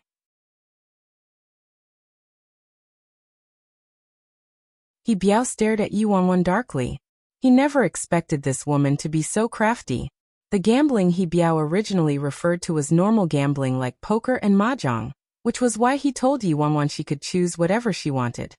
He didn't expect to let her take advantage of the whole. It was the perfect example of a word game. And He Biao didn't have the advantage. How about it, boss He? Will you eat it or not? Yi Wanwan asked with a slight smile as she calmly stared at He Biao. Yi Wanwan was certain He Biao wouldn't dare to win. Regardless of whether He Biao would eat it personally, if He Biao really ate shit in front of everyone, he would lose all reputation and standing after returning to the independent state. And He Biao's power would also disintegrate and break apart after all. No member would be willing to follow a boss who had no scruples about eating shit simply because he wanted to sleep with a woman. Even if He Biao didn't believe they would be able to escape from this island, and was prepared to stay here for the rest of his life, if he publicly ate shit, it would be very difficult for him to continue to survive on this island.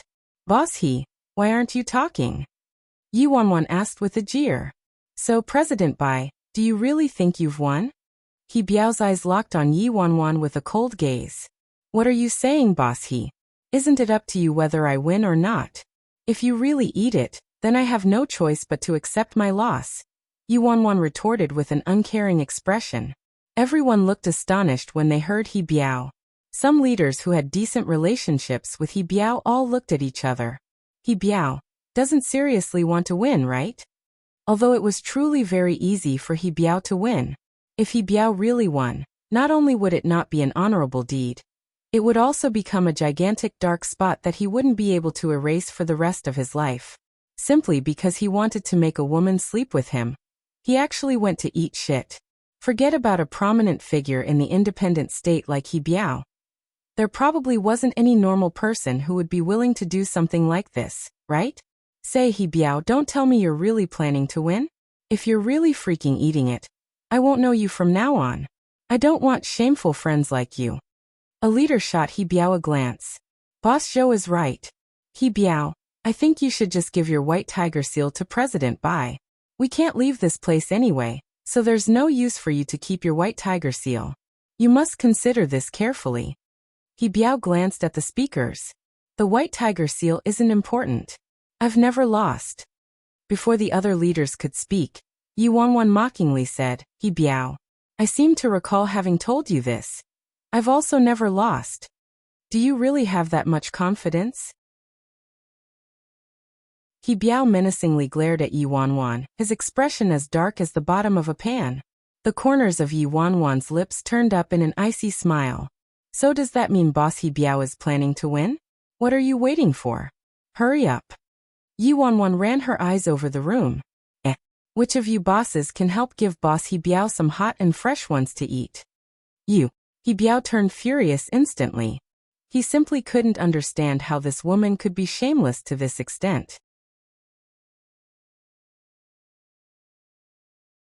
Me? Yi Wanwan curiously asked. What about me? I'm merely thinking on your behalf, boss He. Of course, if you don't like to eat fresh ones, boss He, then we can find you some not-so-fresh ones too. Whatever you want. Everyone couldn't help but shake their heads as they stared at Yi Wanwan. President Fearless' reputation really didn't come out of nowhere. Even a veteran independent state leader like He Biao would probably find himself caught on the losing end against Bai Feng. He Biao was too unfortunate. Although he had never lost in the gambling arena, his degree of shamelessness was probably galaxies inferior to President Fearless. Carefully thinking about it though, who was the Fearless Alliance in the independent state? Their notoriety spread far and wide, and they were detested and cursed by everyone. They murdered and plundered, committing every imaginable misdeed. On the grander scheme of things, the Fearless Alliance would rob even heaven and earth. On the minor side of things, the Fearless Alliance was no rare participant in pilfery, especially President Fearless before them. Some leaders from the independent state personally witnessed her boldly cutting in line at Xiaobing stores. Someone without an ounce of quality, morals, or integrity like her. Anyone who bet with her would be plagued by 8 lifetimes of bad luck. I finally understand. Ah, He Biao, did you think you were competing with President Fearless on who was a better expert gambler? Heh, I'm afraid President Bai doesn't think that. She's clearly competing on who's more shameless. Yi Wanwan glanced at the speaker. This person was so boring. Why did he have to say such honest words? Say, boss he, I think if you really dare to win, then you'd be more shameless than President Bai. You better carefully think about what path to take. What are you afraid of, boss he? Go on. It's just a serving of poop. If you eat it, I'll respect you as a true man from now on. Upon hearing this mockery, He Biao's expression turned darker. How about it, boss he? Don't waste everyone's time, Yi Wanwan pressed. After a moment of silence, He Biao harumphed at her, and promptly pulled off the white tiger seal hanging from his waist and tossed it at Yi Wanwan. Boss he, you're so kind. Yi Wanwan cheerily said as she caught the white tiger seal. By Feng, you're seriously shameless. He Biao turned and left after shooting Yi Wanwan a fierce glare. What high praise, boss he. Goodbye, boss he. Let's bet again when you have more valuable items in the future. Yi Wanwan called out as she watched He Biao leaving. Scram. I'll never bet with someone like you again for the rest of my life. He Biao cursed without looking back. Look at this. Boss he's character is SOSO. He's such a sore loser. Yi Wanwan sighed exasperatedly. You're awesome. Xia immediately gave Yi Wanwan a thumbs up. A leader looked at Xia. Say, Si-chun, judging from how naive you are, you mustn't spend too much time with President Bai. Have you heard of this saying before? One is marked by the company one keeps. If you keep hanging out with President Bai, you'll turn into coal. My freaking name is Xia. Xia Sixi. Xia screamed. Then who's Si-chun? How the heck would I know who Si-chun is? I'll bomb the storehouse if someone freaking calls me Si-chun again. Xia shouted. Alright, stop shouting. Yi Wanwan frowned. I have another matter I'd like to discuss with everyone.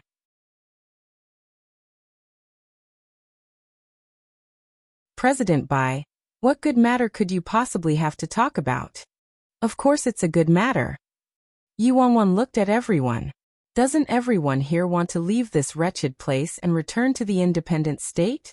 Everyone's expressions shifted upon hearing Yi Wanwan's words. Who would be willing to stay in this damn place? But leaving this place was simply a lunatic's dream. President Bai, this island is surrounded by the sea. And there isn't a single tree on this island, so it's impossible to make a boat even if we wanted to. Leave? How are we gonna leave? Are we gonna swim back? A leader shook their head. If they really could leave this wretched place, they'd be willing to pay anything with the exception of their lives. It's nothing as dramatic as swimming. Yi Wanwan smiled enigmatically. However, an item like a boat, I do have one. Everyone was shocked. President Bai, you mustn't joke carelessly about this. You really have a boat. Of course. I definitely have a ship. Regardless of how gutsy I am, I wouldn't dare to play tricks on all you bosses. Yi Wanwan replied with a nod. Where's the boat? Don't concern yourselves with the location of the ship. I, Bai Feng, won't dare to say anything else, but I can guarantee one thing today. As long as you wish to leave, I can guarantee I can help everyone leave. Yi Wanwan said genially. Are you serious, President Bai? All the leaders were stunned. Of course I'm serious. If I told a single lie, you can beat me to death. How about it? Yi Wanwan proposed. Forget whether it's real or fake. If we can leave, we're definitely willing to leave. No need for the rush. Yi Wanwan faintly smiled at the leaders in the room. Well, leaving won't be a problem, but don't you need to buy tickets for the ship first? We need to buy tickets? Everyone was startled. Of course you gotta buy ship tickets. I'm not holding a charity. Buy them if you want, leave if you don't, Yi Wanwan said. Also there are limited tickets, so they go to the highest payers. Fucking by phone, just tell us how much. Name a price. I absolutely won't bargain as long as I can leave. Name whatever price you want. And so, every leader purchased the most expensive, astronomically priced ship ticket they'd ever bought in their lives. As Yi Wanwan looked over the pieces of officially written and signed loan slips from the leaders, a grin stretched across her face. Her trip was worth it. This time, she was rich. At this moment, only Yi Wanwan and Haitang had moved locations. Worryless, was what you said real or fake? Do you really have a ship? Haitang asked her with a frown. Those people had seriously been imprisoned in this miserable place for too long. Yi Wanwan had given them hope, so the consequences would be inconceivable if there wasn't a ship in the end. Of course I have a ship, Haitang. I'm not a fool. If I joked about this matter, I would be ruthlessly beaten dead by those people, Yi Wanwan responded. Yi Wanwan quickly told Haitang the whole story. After learning the Fearless Alliance, the Nye family, and even Azura had their eyes locked on this island, Haitang was surprised. It turned out Yi Wanwan being captured was part of the plan. Oh right, Haitang, I still have something to request of you, Yi Wanwan quietly added. What is it? Just tell me. Yi Wanwan took a step forward and leaned into Haitang's ear to give her instructions.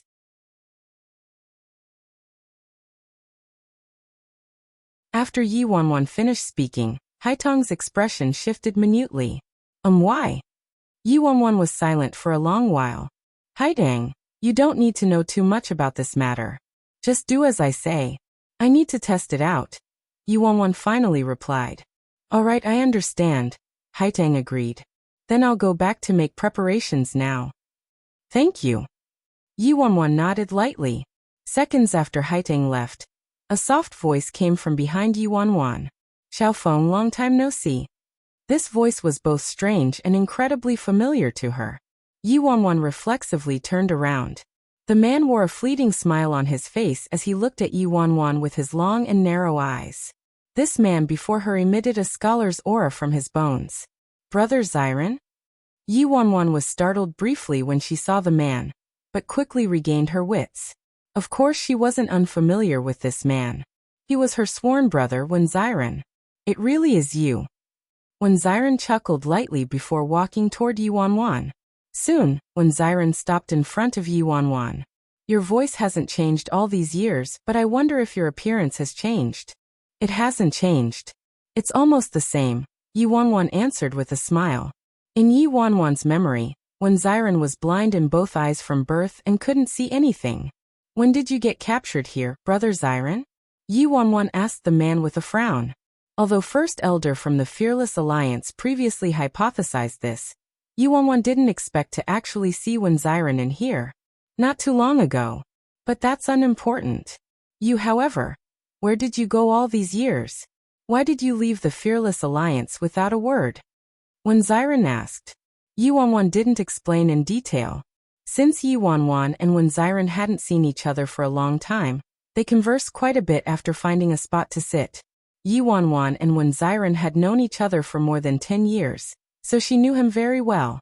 Considering Wen Xiren's strength, if he wasn't blind, he definitely wouldn't have been captured in this kind of place. After learning about Yi Wanwan's plan, Wen Xiren was startled. If it was as she said, it wouldn't be long before they could successfully leave this island.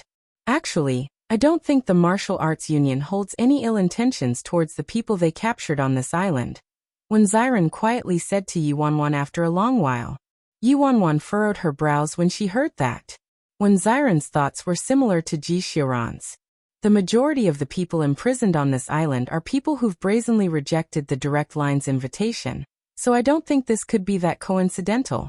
Furthermore, the Martial Arts Union most likely wouldn't capture us for no reason, Wen Xiren explained. Yi Wanwan neither refuted nor agreed with this. She was still clueless about the martial arts union's possible objectives right now. There was one notable point though. The act of capturing everyone to this island, restricting their freedom, and imprisoning them without a deadline wasn't kind at its roots. Say, don't tell me you don't want to leave? Yuanwan glanced at Wenziren. Wenziren shook his head and chuckled. How could that be? Who would want to be imprisoned on this island? Leaving is the best option, of course. I'm very curious about how you were captured to this place with your strength? Yuanwan asked him. Actually, you can't call it being captured. Wenziren shook his head. I previously accepted a mission where I was supposed to investigate this island. Before I entered the island, though, I ran into the members of the Martial Arts Union who were guarding the island boundaries, and I was tricked onto the island. Yuanwan.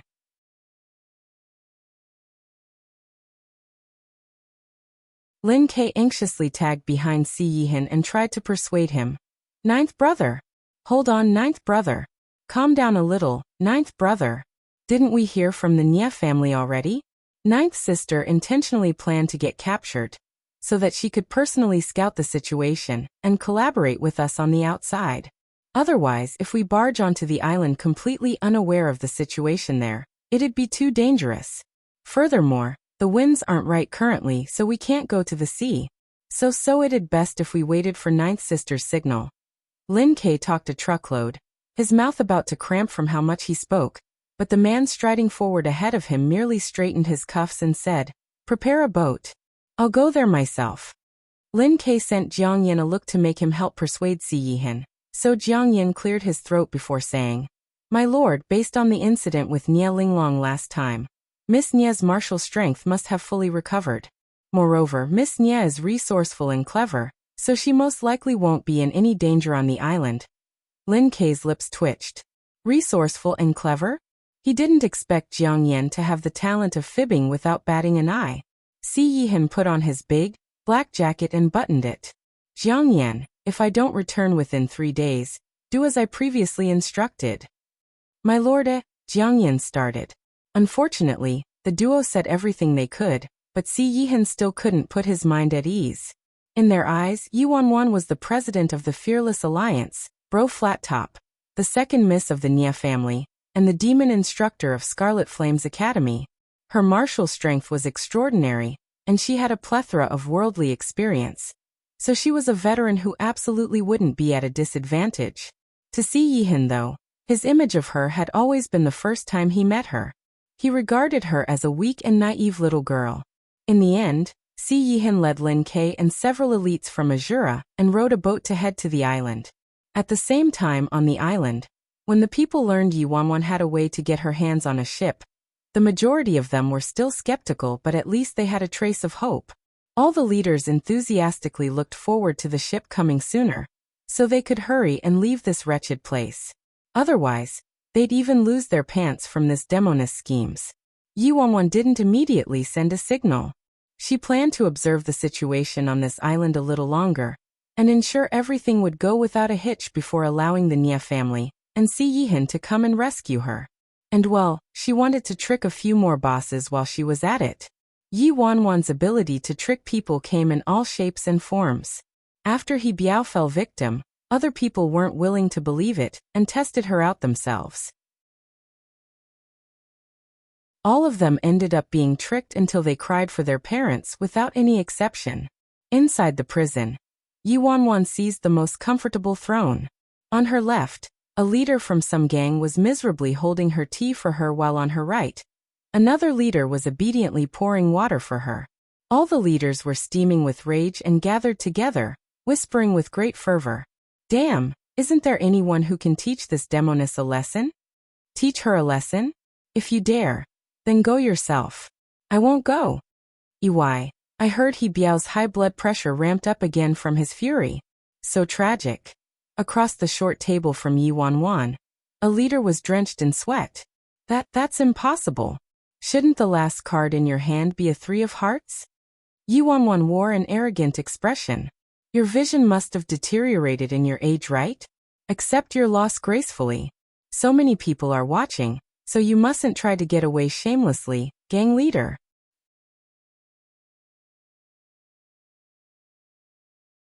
At the entrance of an old prison.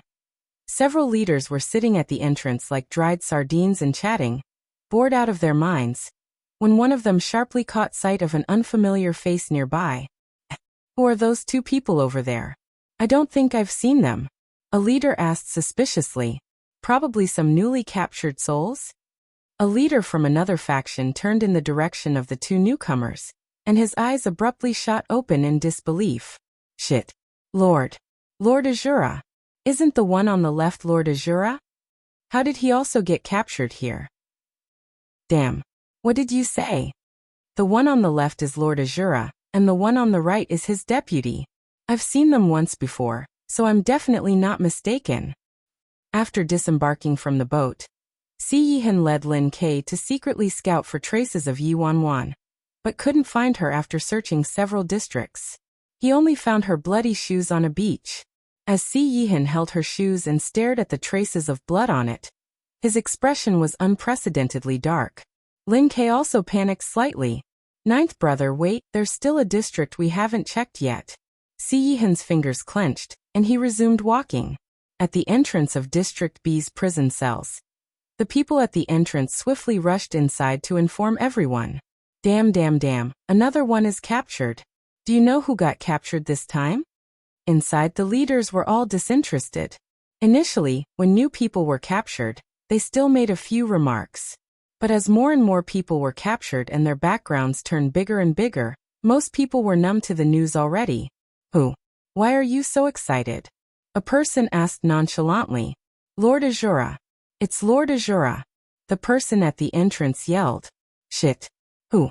One of prison's three heads, the leader of Azura, Lord Azura? That's right. It's him. I've seen him once, so I definitely didn't mistake him. Even Lord Azura was captured here? Just what faction is behind this island? I originally thought it was prison's doing, but even Lord Azura ended up being captured here?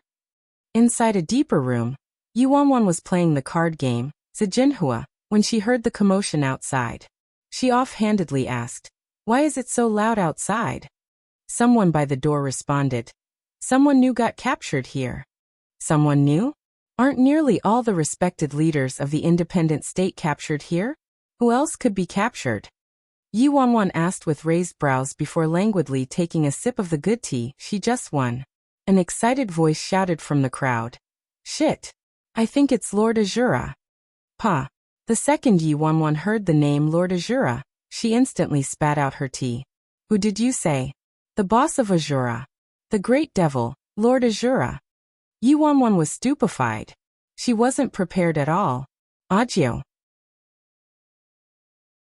She hadn't sent a signal yet, so why did he come?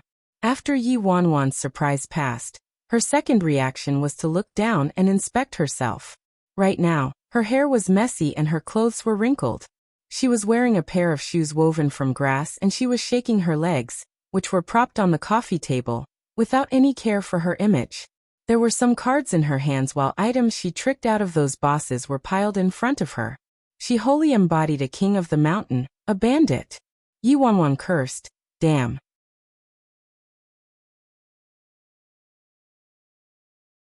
It's over. Why did he come without a moment's notice? I'm not prepared in the slightest. Yi Wanwan was akin to an ant on a frying pan, and she quickly put her feet back down and shot up. She scrambled to stuff her cards into the hands of the leader on her left, and covered everything on the table with a piece of cloth. Then she swiftly untied her bird's nest hair, and combed through it. Yi Wanwan had just finished scurrying around when Si Yihan stepped inside in his black jacket. He originally planned to wait for the cover of the night before coming to look for her, but he couldn't wait that long.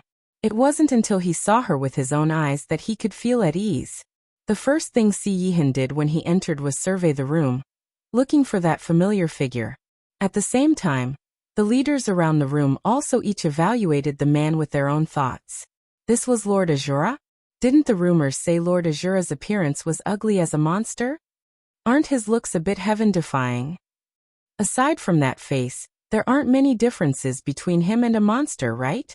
Everyone present were veterans with battle experience, so they could instinctively detect this person's danger with a single glance.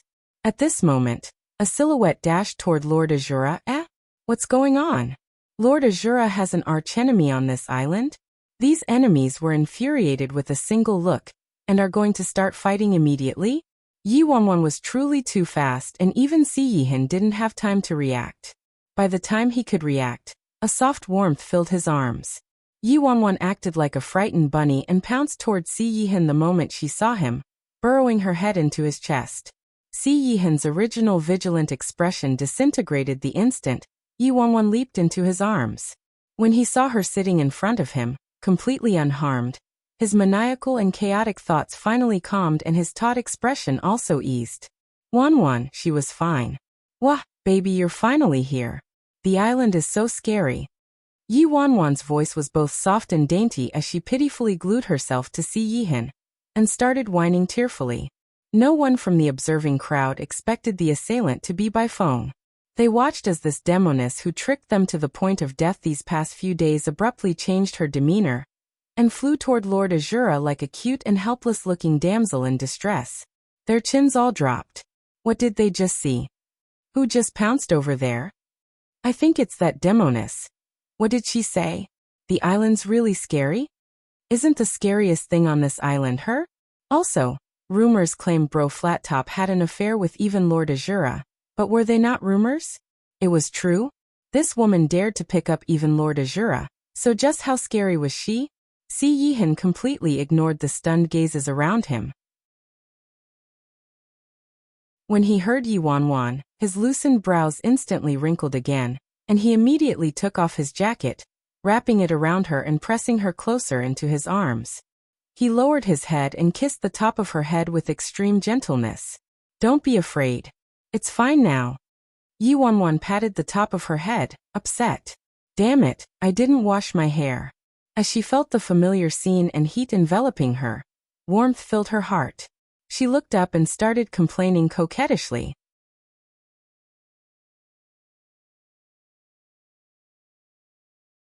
Yi Wanwan complained, Baby, I'm telling you, everyone on this island is an extremely vicious and fiendish demon, and they teamed up to bully me. I was scared to death. Baby, you almost missed me. When the leaders, whose eyes had turned dazed from witnessing Yi Wanwan's changed demeanor so abruptly, heard this, they were all dumbfounded and their expressions turned incredulous. What did this demoness say? One of the leaders who just lost the last valuable item in his possession couldn't help but blurt out. Say, President Bai, all of us were bullying you? Has your memory gotten mixed up? Weren't you the one bullying us? Si Yihan. Yi Wanwan. Being exposed so instantaneously, Yi Wanwan glared at that leader with a warning before continuing to tattle pitifully and helplessly. It's true. They really were bullying me. Do you know how horrible the big scoundrel from Hong'an Gang He Biao was? He actually forced me to bet with him, and said I needed to sleep with him if I lost. Si Yihan's expression darkened instantly. Hong'an Gang. However, before Si Yihan's rage could explode, the weak voice of Four Seas Gate's boss was heard from the side. But the end result was that you bet he wouldn't dare to eat shit. So if he wanted to win, he had to eat shit. In the end, he could only admit defeat and he lost his family's heirloom, the white tiger seal, to you. These past days, his high blood pressure and heart problems have acted up several times. The other righteous leaders also couldn't bear it anymore, and one of them flicked back the cloth covering the low table, revealing Yi Wanwan's treasures. He sorrowfully said accusingly, Look at this yourself. You tricked everything out of us, and you sold our ship tickets to us at a high price. Even a ticket scalper isn't as deceitful as you. Yi Wanwan. Would you die if you spoke less? Yi Wanwan protested. Baby, they're slandering me. I am not. I didn't. You have to believe me. Amen, Si Yihan grunted. All the leaders, shit? Was Lord Azura actually this easy to deceive? This was illogical. These leaders never expected the rumored bloodthirsty and terrifying Lord Azura to be duped so completely by this demoness, and felt their hearts aching with grief. Say, Lord Azura, I'm telling you, you should polish your eyes. Don't be deceived by a certain someone. That's right, that's right. Take a good look at the person next to you. This woman simply isn't a person. This Bai Feng is seriously crafty. Right? She can dupe even Lord Azura so completely. Yi Wanwan gritted her teeth in anger. These bastards. I'll definitely get you back. However, Si Yihan didn't seem to care about those people's words at all. He peered down at the grass-weaved shoes Yi Wanwan was wearing and frowned. Why are you wearing those? My sandals were bad quality and I accidentally broke them, so I threw them away. Yi Wanwan replied. A leader interjected. Didn't you break them while fighting and kicking someone? That's right, the person you kicked was me. Yi Wanwan took a deep breath and rotated her wrists. Fuck. They're forcing me to attack, right? Before Yi Wanwan lost control and went on a warpath, Si Yihan suddenly retrieved something from the hands of Lin Ke nearby. When he opened the bag, a dress and a pair of brand new, pink, soft-leathered flats were revealed. Si Yihan took out the shoes and knelt down. Put them on.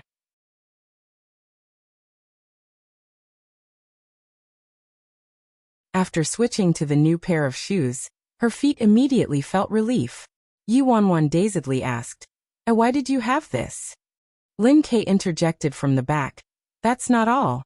There's also clean clothes, skincare products, makeup, chips, spicy strips, lollipops. Yi Wanwan stared at the other bag containing the clothes and necessities. She was so moved that she didn't know what to say. Si Yihan said, I came in a hurry, so I could only bring a random outfit. It might not be to your liking. If you don't want to wear it. Yi Wanwan immediately refuted. No way. I'd like anything you prepared. I'll wear it. I'll wear it. After these past days of trickery and swindling, Yi Wanwan managed to get her hands on a single room and hastily led Si Yihan there to spend some alone time with him. In the end, Lin Ke was left behind outside and had to listen to the other leaders endlessly rattling off that demoness evil deeds from these past few days. That demoness seriously isn't a good person. You've got to talk to your lord. That's right, that's right. The demoness is best at swindling and tricking people. Exactly, exactly. If you don't believe me, ask the people around me. We've been screwed over thousands of times these past days. Lin Ke. Fucking. Why did I rush here with ninth brother in fear of something happening to her? Spooked out of our minds? On the other side, the second Yi Wanwan and Si Yihan entered the room. She was forcefully pulled into Si Yihan's arms before she could say anything. This embrace clearly expressed his repressed unease and fear. Yi Wanwan quickly patted his back with her hand. Sorry, I should have sent you a signal a long time ago, but I hadn't been on the island for too long, so I didn't dare to rashly inform you to come here and risk yourself before uncovering more information about the situation. As long as you're fine, it's good, Si Yihan replied. I'm fine. Can't you see I'm perfectly fine? Yi Wanwan exasperatedly asked. Why did you come running here? It was too risky. What if it was too dangerous? There's no what if. Si Yihan wouldn't even allow a what if. Moreover, if it really was dangerous, that was all the more reason for him to come. Yes, there's no what if. Yi Wanwan kissed him on the cheek comfortingly, before proceeding to briefly explain the situation on the island to him. Based on my scouting these past few days, this island is where they've imprisoned all the leaders. This lousy island is in the middle of the sea and doesn't have any reception. Plus, the surrounding terrain is dangerous, so there aren't any routes nearby and ships don't pass by it, allowing it to remain undiscovered. Throwing someone in this lousy place is equivalent to throwing them into an aquatic prison. They wouldn't be able to escape regardless of how capable they were. Yi Wanwan sighed and continued. Moreover, from what I understand, these leaders were left to their own devices after being thrown here, and haven't even seen the shadow of a ghost, let alone the person behind this. I really can't figure out why that mastermind captured this many important figures from the independent state, and ignored them without interrogating them or beating them. What was their objective for imprisoning them like this? Si Yihan's eyes glinted and he asked, None of you have seen the mastermind? Yi Wanwan nodded. That's right. There's no one keeping watch over us here on the island. What is it? Si Yihan seemed to have thought of something, but didn't say it out loud. Nothing.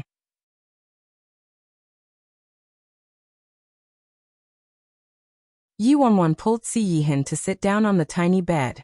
Baby, come here. Sit down and rest. I got this private room through trick. It was given to me by a kind leader. Yi Wanwan corrected herself while beaming. Si Yihan surveyed the room as he casually asked, "On the island, did you see him?" Yi Wanwan replied as she started to take out the new clothes from the bag. Huh? Who? Si Yihan paused for a moment before answering. Emperor Ji. Yi Wanwan choked and scratched her head. Nope, I didn't see him. I actually saw a friend of mine, the boss of Heavenly Owl, Haidang. She told me Emperor Ji somehow found a method to leave the island already. Before departing, he left a very strange letter for me, but I couldn't figure out what he meant after trying to decipher it for half a day. Si Yihan furrowed his brows. Emperor Ji isn't on the island? Yi Wanwan nodded. Si Yihan appeared to have thought of something, his expression darkening slightly. It was nearly impossible to leave this island with the strength of one person. He spent a large amount of energy merely to pinpoint this island's location. Furthermore, the geography around this island was extremely complicated and had a lot of undercurrents and reefs. He only managed to successfully arrive on a ship because he hired sailors with decades of experience and had an elaborate plan. Even so, the navigation was extremely risky. However, since Ji Xiran dared to go out to the sea, he most likely had a foolproof plan based on his personality. Seeing that Si Yihan seemed to be contemplating something, Yi Wanwan was afraid his imagination was going wild again and hurried to switch the topic. Oh right, baby, do you know who I ran into on the island? You definitely won't guess. Si Yihan knew she was forcefully changing the topic, but didn't expose her. Who? Your eldest niece Si Chun. Pa, I've been led astray by those people. I meant Xia. It's Xia. Si Yihan was astonished. Xia. That's right. He scared the heck out of me when I saw him.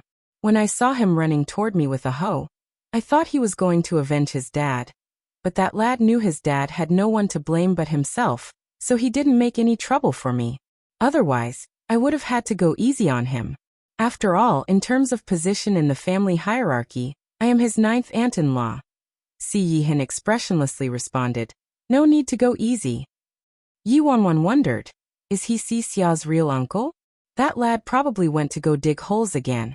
I'll take you to him later. First, I'll bathe and change my clothes. Yi Wanwan quickly took out all the clothes from the bag. Si Yihan was seriously too considerate.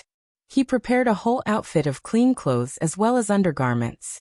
Although she could find a place with fresh water to bathe, supplies were scarce and she didn't have any change of clothes. Let's go, let's go.